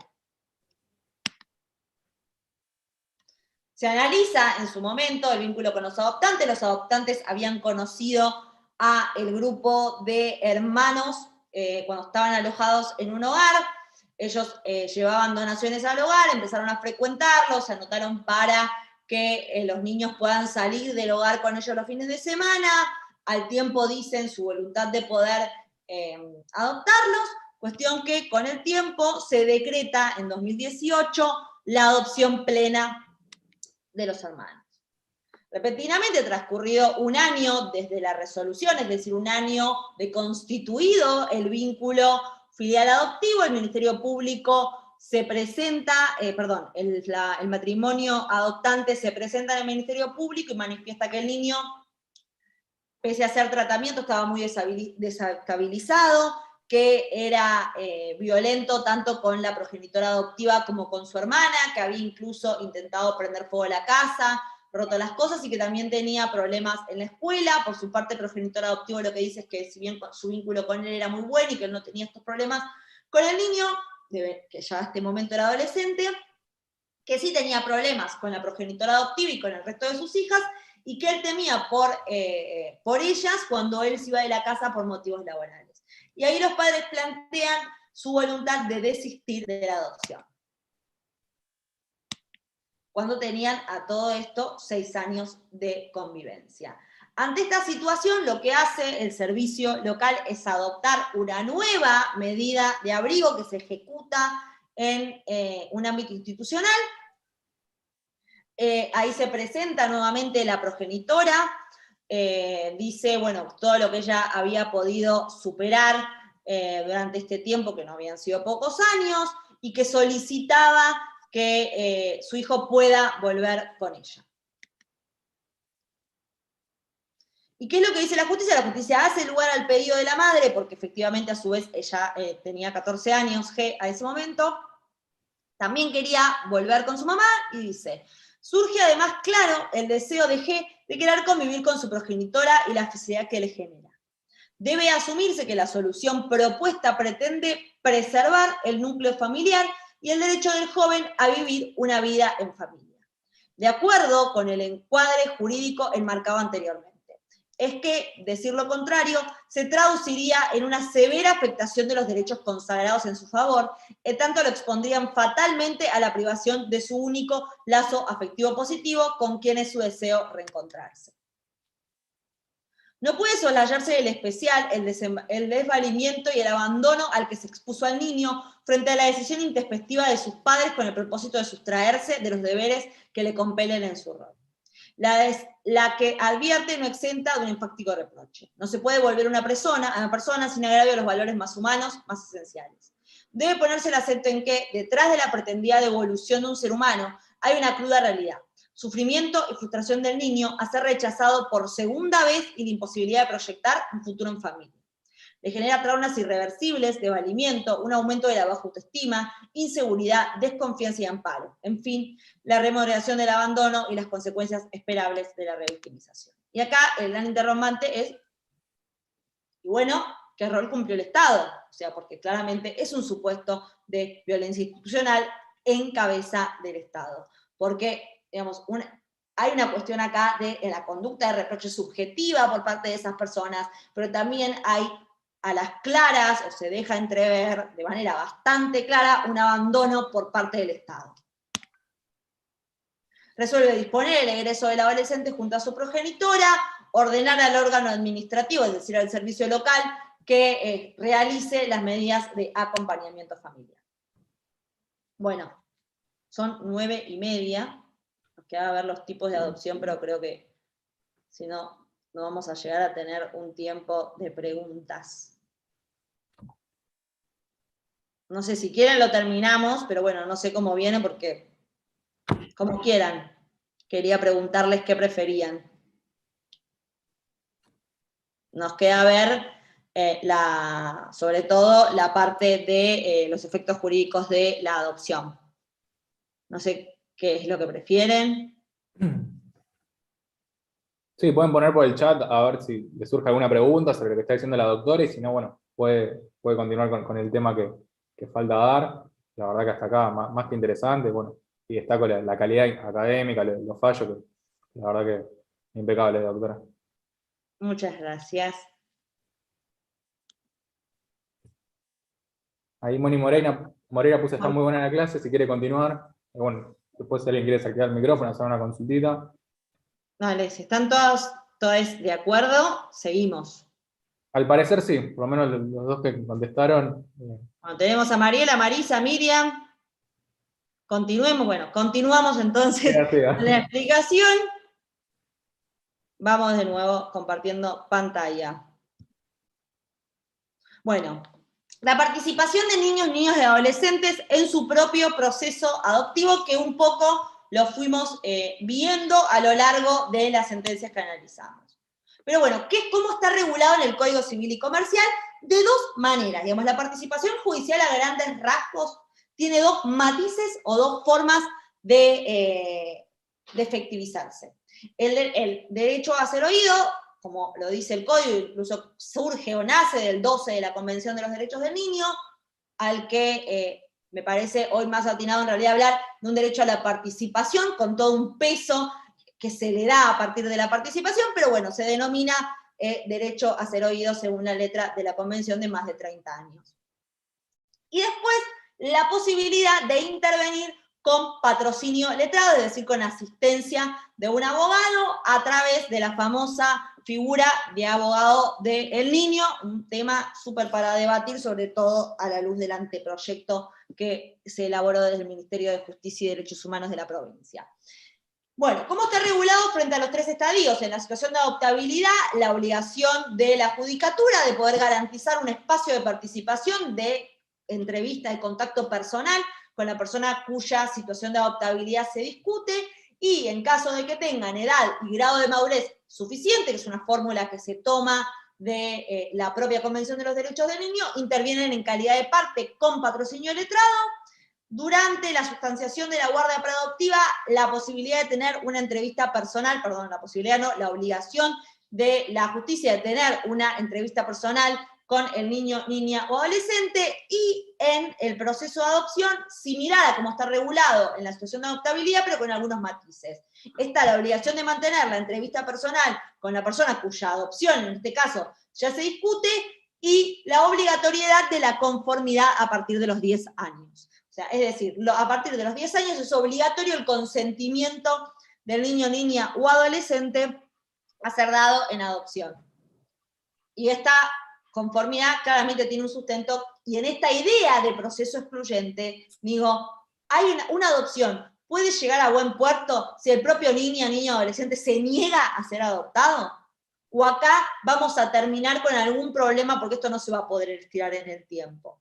Otra circunstancia que tiene que ver con la adopción, que aquí no lo desarrollé, pero que también es muy interesante como reflexión, que es qué es lo que sucede no con aquellos niños, niñas o adolescentes que se niegan a su adopción, es decir, que ya fueron previamente declarados en situación de adoptabilidad, pero no quieren ser adoptados por estos pretensos adoptantes en particular, sino aquellos niños, niñas o adolescentes, en particular los adolescentes, que se niegan a ser declarados en situación de adoptabilidad, ¿no? Porque hay una obligatoriedad del organismo administrativo de a los 180 días dictaminar, o sea, el organismo administrativo toma una medida excepcional, que como les decía, tienen por ley 90 días, y esos 90 días se pueden prorrogar. El código le pone un coto a esa prórroga y dice, ojo, que a los 180 días, vos, organismo administrativo, me tenés que dictaminar sobre la situación de adoptabilidad. Esto quiere decir que si en 180 días no se fortaleció ese vínculo, ¿está obligado el organismo administrativo a solicitar la declaración de situación de adoptabilidad? No, la obligación es de dictaminar.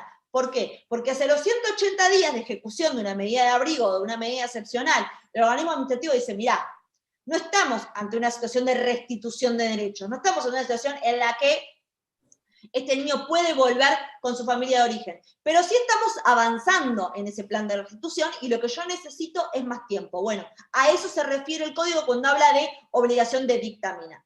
Introducido este tema, muy interesante para debatir, pero que nos vamos por las ramas, volvamos con participación de niños, niñas y adolescentes en el proceso adoptivo. Vimos que en el proceso de adopción está la obligación de la entrevista personal con el juez o jueza y a su vez la conformidad expresa de la persona menor de edad pero mayor a 10 años y al igual que sucede con la situación de adoptabilidad, si tiene edad y grado de madurez suficiente, interviene con asistencia letrada, es decir, con patrocinio.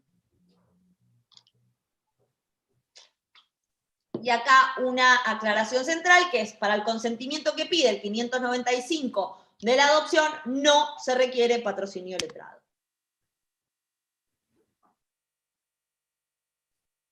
Y acá un poco de, bueno, ¿qué es lo que sucede con las realidades, ¿no? De aquellas situaciones en las que quedan varios niños y adolescentes cuando estas reglas generales no le van o no se adaptan a su caso. Esta es una nota que salió en Clarín, que los invito a leerlo, salió en el año 2019 y es muy interesante. ¿Qué sucede con aquellos niños que pasan, o sea, sobre quienes se adopta una medida excepcional? Nunca se llega a dar una adopción, ¿no?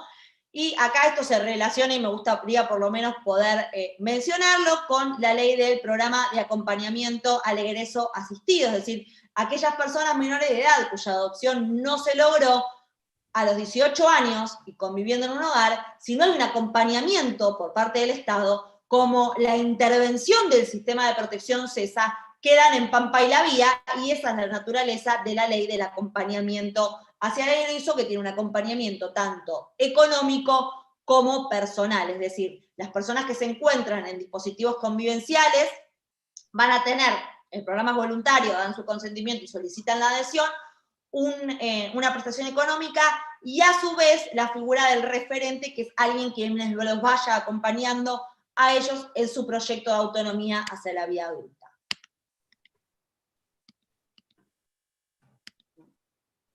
Llegamos, sí, ahora a juicio de adopción. Acá lo que a mí me gustaría o pensé en destacar para la clase de hoy son básicamente los efectos y la gran innovación que tiene el Código Civil y Comercial, que es lograr o facultar a la justicia a que haga una sentencia a medida.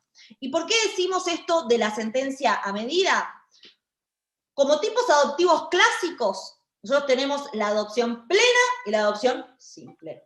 Por regla, como todos sabemos, la adopción plena corta vínculo jurídico con la familia de origen y crea vínculo jurídico no solo con los progenitores adoptivos, sino con la familia de estos progenitores adoptivos.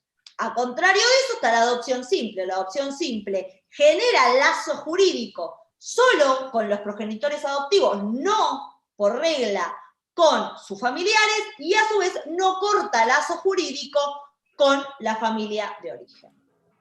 Y en el caso de la adopción de integración, es decir, lo que el Código de Vélez denominaba la adopción del cónyuge, se va a regir, digamos, por esta flexibilización que vamos a ir viendo ahora. La flexibilización está en el 621 y lo que permite la facultad judicial que le confiere el 621 a la justicia es dar una sentencia de adopción simple, no tan simple, y una adopción plena, no tan plena. ¿Y a qué nos referimos con simple, no tan simple y plena, no tan plena? En la simple, no tan simple, por ejemplo, podría suceder que, según las circunstancias del caso, se entiendan en el interés superior de la persona cuya adopción se discute, digas, bueno, la familia de origen no se puede hacer cargo, pero acá hay un vínculo afectivo que está latente y que tiene derecho a que ese vínculo afectivo que está latente no sea cortado jurídicamente hablando. Bueno, entonces ahí en principio sería una adopción plena, ¿no? Pero también me pongo a analizar cuál es la vinculación que tiene con la familia de los progenitores adoptivos y veo que, por ejemplo, con la abuela, con la madre de uno de sus progenitores, es decir, su abuela, el niño tiene un vínculo afectivo muy fuerte.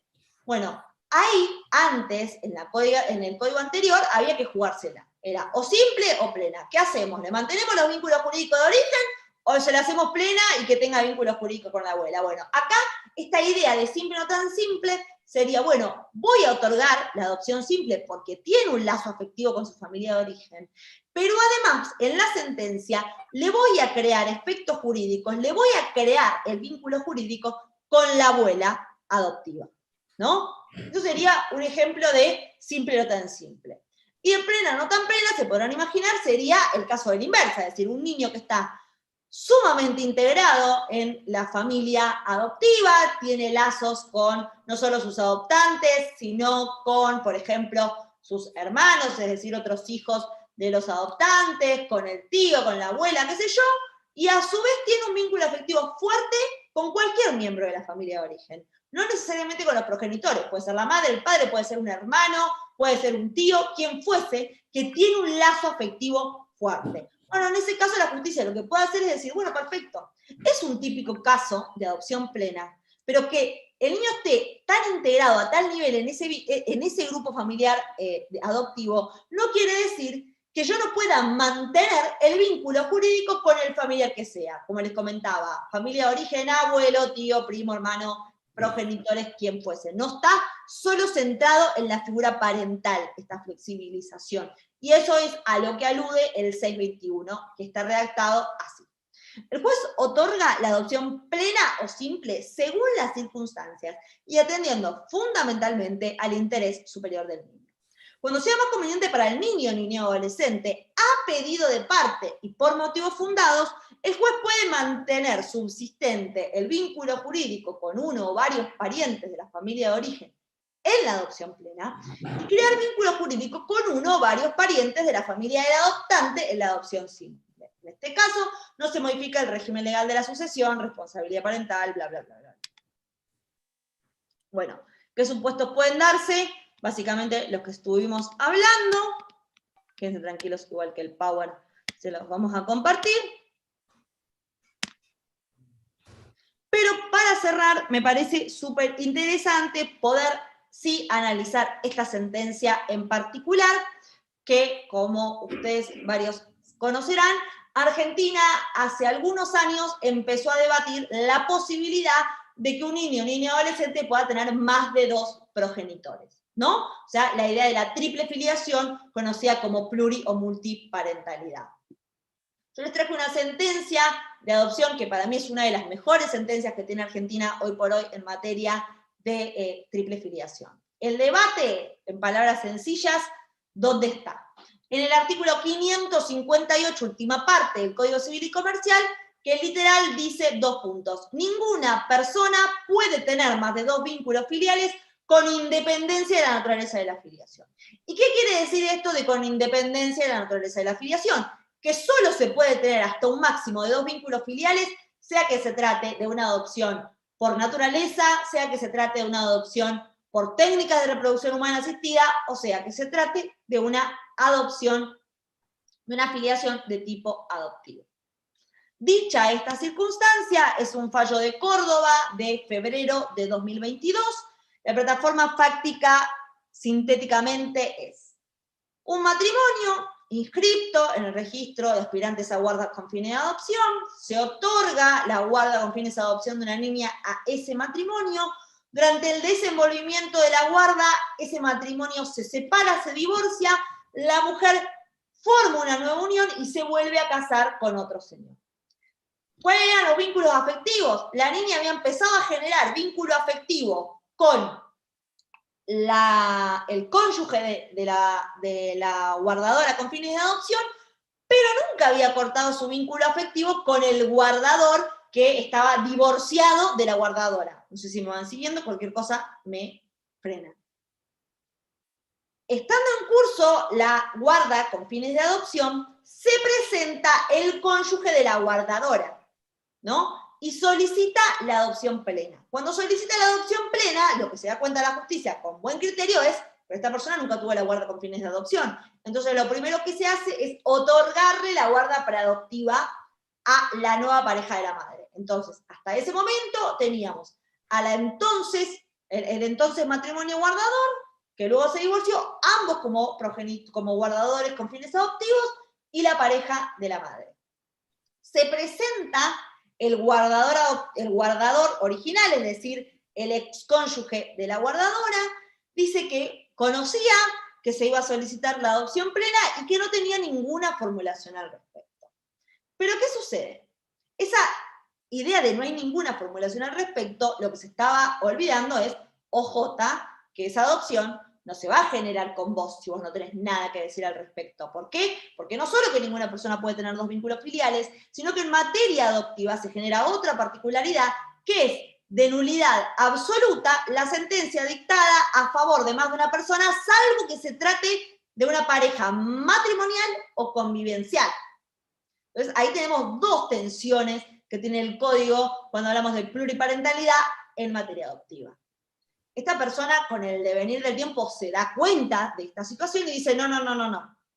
Yo no quiero ser dejado al lado de ese vínculo jurídico. Entonces, ¿qué pasa? Se presentan los tres adultos, reformulan la demanda y dicen, no, queremos la adopción plena a favor de los tres porque esta es nuestra realidad familiar. A su vez, la niña se presenta con abogado del niño y da su consentimiento para la adopción pluriparental, dice que sí, que efectivamente siente que esas tres personas son sus progenitores y dice que quiere llevar los apellidos de los tres porque literal dice, los quiero a los tres por igual. El Ministerio Público, cuando se le corre vista, solicita se declare la inconstitucionalidad de la última parte del 558, ergo la regla binaria, aquella que me dice que nadie puede tener más de dos vínculos filiales sin importar la naturaleza de la filiación. En el dictamen lo que se dice es, en esta causa principió el pedido de adopción plena por parte de AF y FC, es decir, de la guardadora de origen con su nueva cónyuge. El señor CAF, es decir, el entonces guardador que se divorció, quien en un principio estuvo de acuerdo que la niña de auto sea adoptada por su expareja y su pareja actual, pero después dijo que él también se siente padre de la niña, pero como no quería perjudicarla, manifestó estar de acuerdo. Con el devenir de la causa y ante la realidad de esta familia, la abogada de los mismos solicitó la demanda de adopción pluriparental porque es lo que refleja la realidad de esta familia.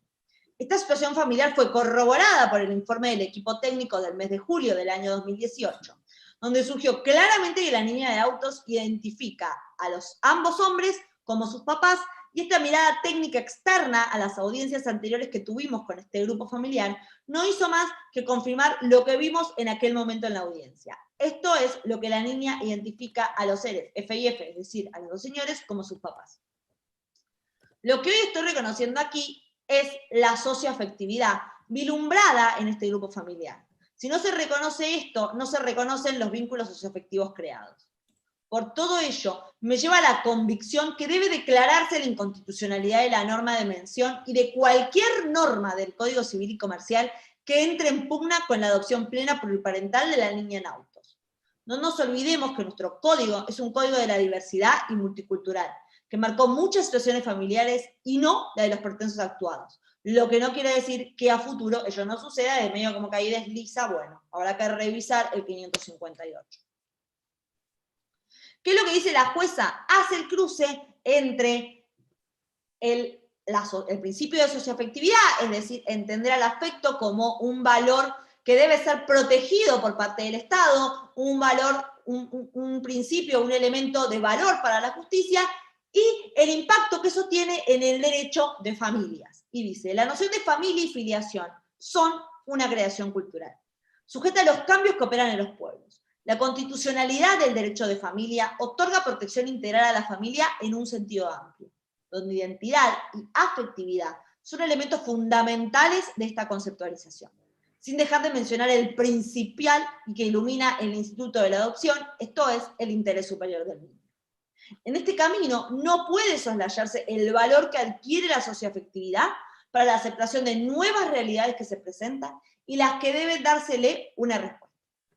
No tengo dudas que la decisión a la que arribo no depende de previsiones traídas por el texto estricto de la norma, sino que es el futuro de su conjugación con los principios y valores del ordenamiento jurídico en su conjunto.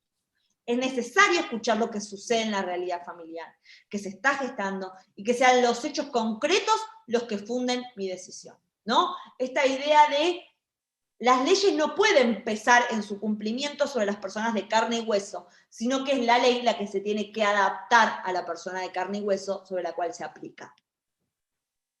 Resuelve declarar la inconstitucionalidad y anticonvencionalidad de la última parte del 558, ergo, ninguna persona puede tener más de 2 vínculos filiales, y 634, inciso D, ergo, nulidad absoluta de toda adopción sucesiva, o por más de una persona con esto dice sucesiva, salvo que sean matrimonio o unión convivencial.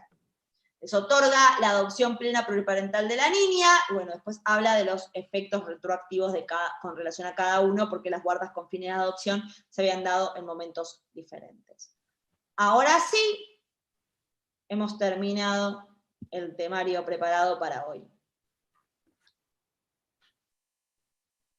Bueno, doctora, le agradezco muchísimo la exposición, realmente impecable de los temas. Iba a ser solamente sobre adopción y, bueno, usted la verdad que amplió, hubo mucho de protección integral de derechos, cosas muy importantes para resaltar, que, bueno, todavía con un código relativamente nuevo, del 2015 para acá, se siguen debatiendo algunas cuestiones, sobre todo bueno, en la órbita judicial.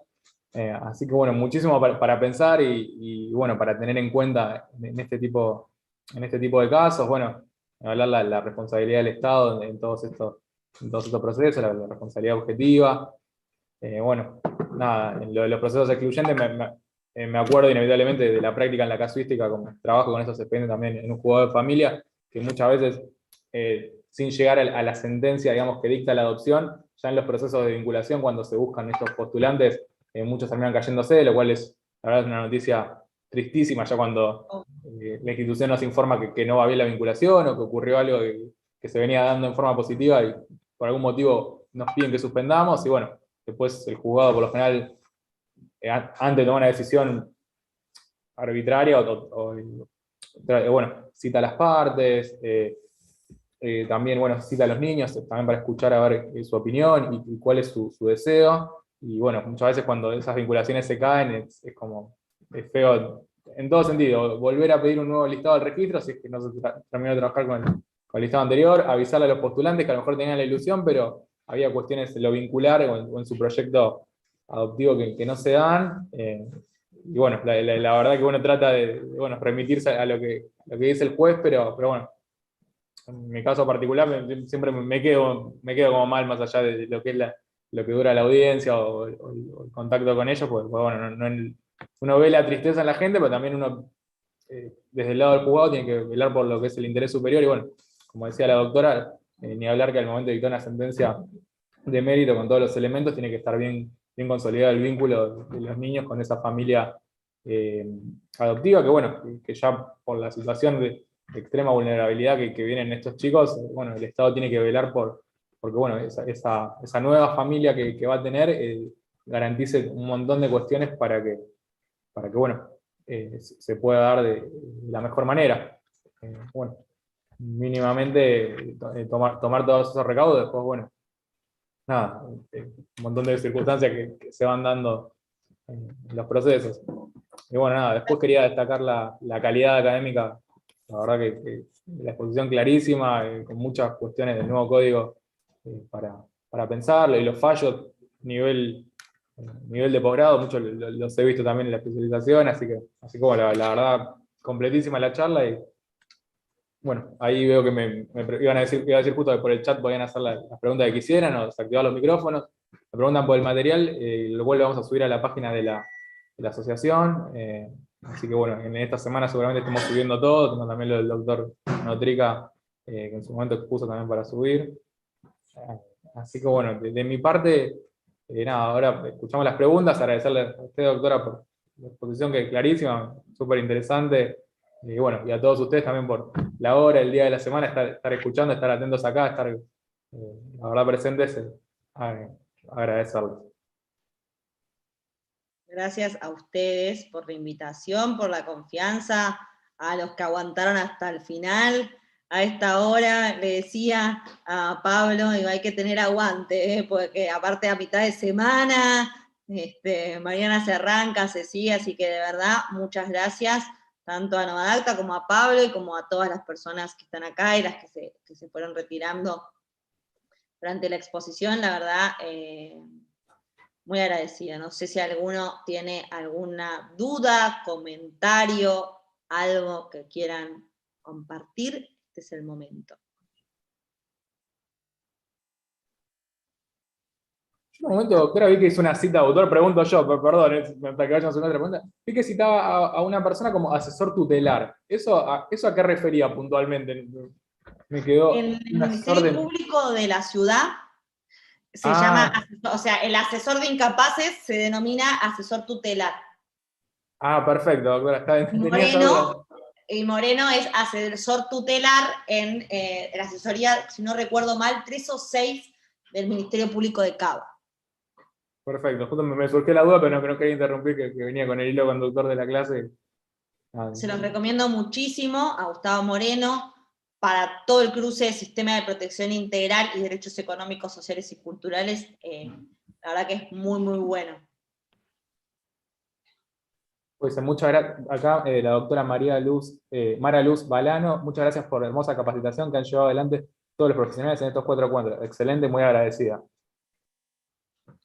Y la verdad que, bueno, la calidad académica, bueno, usted, doctora, el doctor Federico Notrica, ha estado la doctora Eliana Lemos también ayudándome, y la doctora Raya de Vera, que también el otro día justo habló de la institución internacional, y de juzgar con perspectiva de género, un tema con el que comenzó dando la charla, así que la verdad que los 4 han estado impecables, y bueno, que a la altura de la asociación quería brindar en estas 4 jornadas nacionales de Derecho de Familia. Bueno, me alegro mucho que hayan cumplido, que hayamos todos los docentes podido cumplir las expectativas, que les haya parecido interesante. A mí me parece que siempre las clases tienen que, o sea, en realidad tenemos que irnos de acá con más dudas que certezas después de una clase, ¿no? Como que esa es la idea, de lograr reflexionar, que no estemos todos de acuerdo y que podamos debatir un millón de cuestiones y entender que el derecho es eso, ¿no? Debatirlo. Totalmente. Acá preguntan, doctora, si pueden seguirla en alguna red social. No soy muy de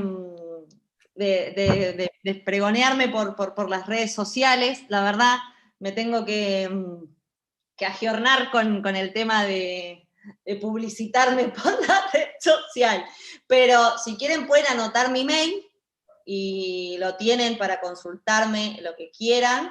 Es Sabrina Anabel, entre Sabrina y Anabel, las 2 A, Silva, o me corta, o sea, todo mi nombre completo, que lo tienen acá abajo, me siento haciendo una publicidad, Sabrina Anabel Silva, @gmail.com.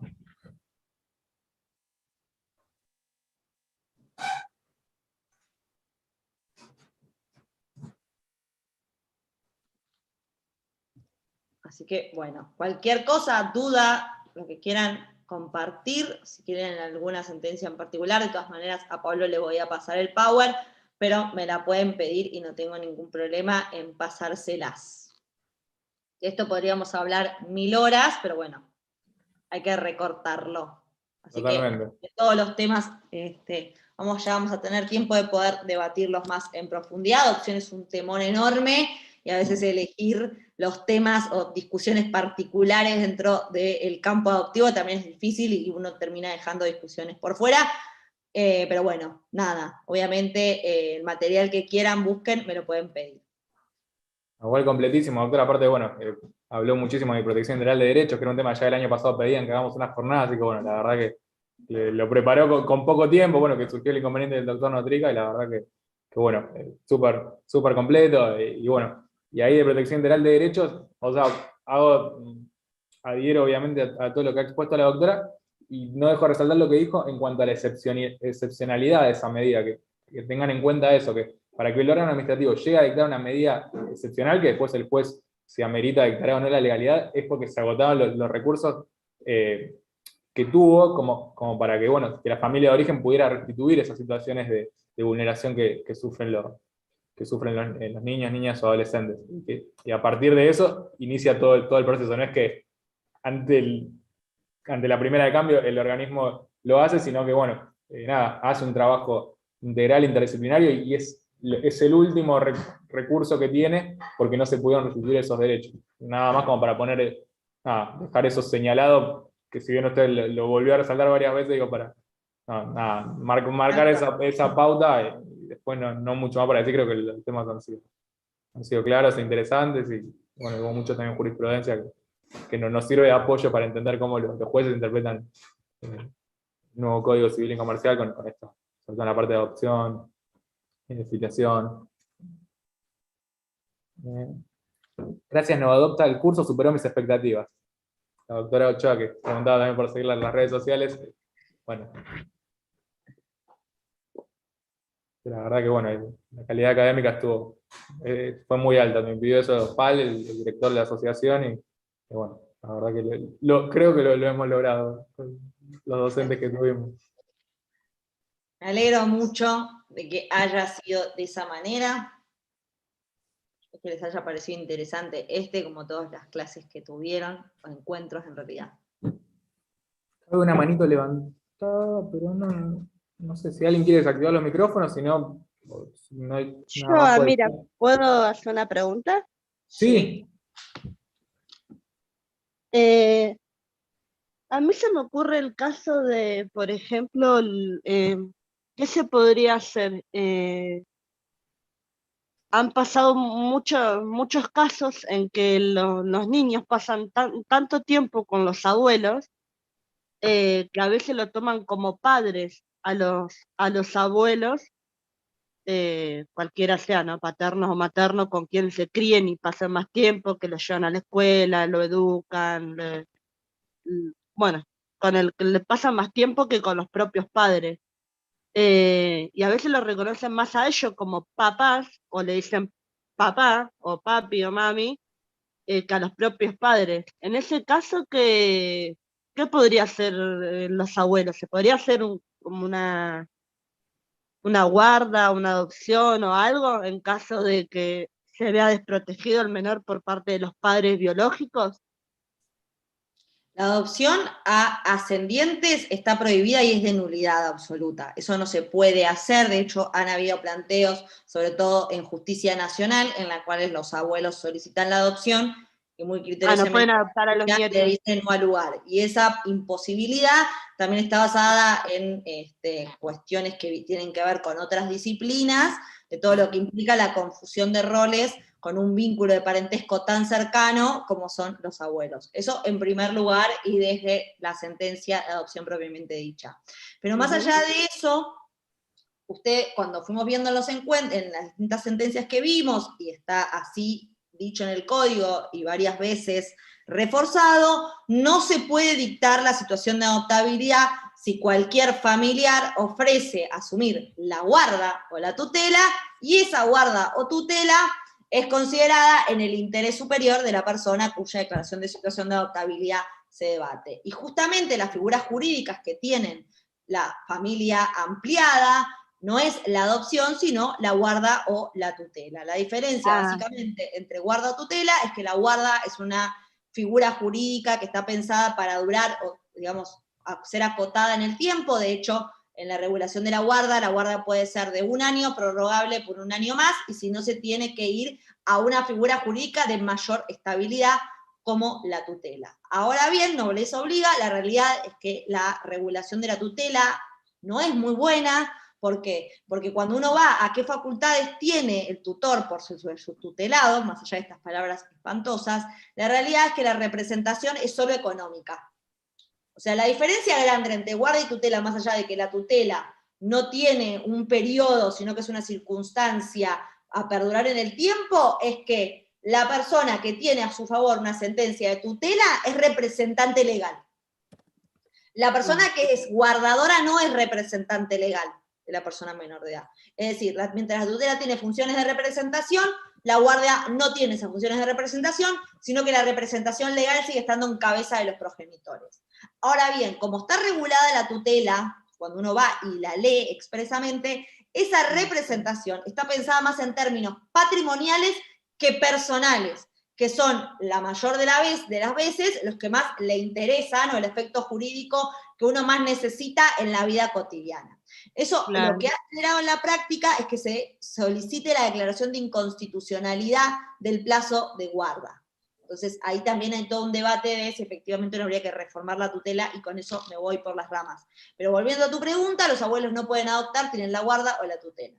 Elige tu Perfecto. propia Tendrían aventura. que ir para una guarda o una tutela. Adopción Exactamente. imposible. Y sea el pedido que sea, vas a tener que solicitarle a la justicia que te amolde los efectos jurídicos, porque la guarda no tiene funciones de representación y la tutela no tiene representación personal. Perfecto. Muchas gracias, Doc. De nada. Perdón, doctora, y ampliando un poquito la respuesta, más allá de todo lo que usted dijo, a lo cual adhiero, digo, para situarlos a todos en el marco del proceso, así como la doctora dijo que en el plazo de 90 días, prorrogables por 90 días más, el juez tenía que definir respecto a la adoptabilidad, bueno, en el caso que esté con familia ampliada, resolverá, con algún referente afectivo, resolverá respecto a la guarda o a la tutela, sin necesidad de decretar la situación de adoptabilidad, porque, bueno, hay familia de origen con la cual se puede trabajar y, bueno, regular la figura jurídica que establecer la figura jurídica que más se determine al caso. Esa pequeña cosita como para situarlo en cosas que usted fue explicando anteriormente del proceso. Tal cual. ¿Alguna otra cuestión, duda, comentario? ¿No? ¿Estamos? Creo que estamos, doctora. No veo por el chat ni manos levantadas, ni nadie por los micrófonos, así que... Bueno, si les parece, dada bueno, lo que fue el desarrollo de la charla, el horario, y viendo que no hay más preguntas para hacer, damos por finalizada lo que es el cuarto módulo de las jornadas, y último, de las jornadas nacionales de Derecho de Familia. Bueno, nuevamente agradecerle a la doctora por la exposición, y a ustedes por quedarse hasta esta hora, y el interés y la participación, y confiar en las distintas charlas que fuimos dando desde el año pasado para acá.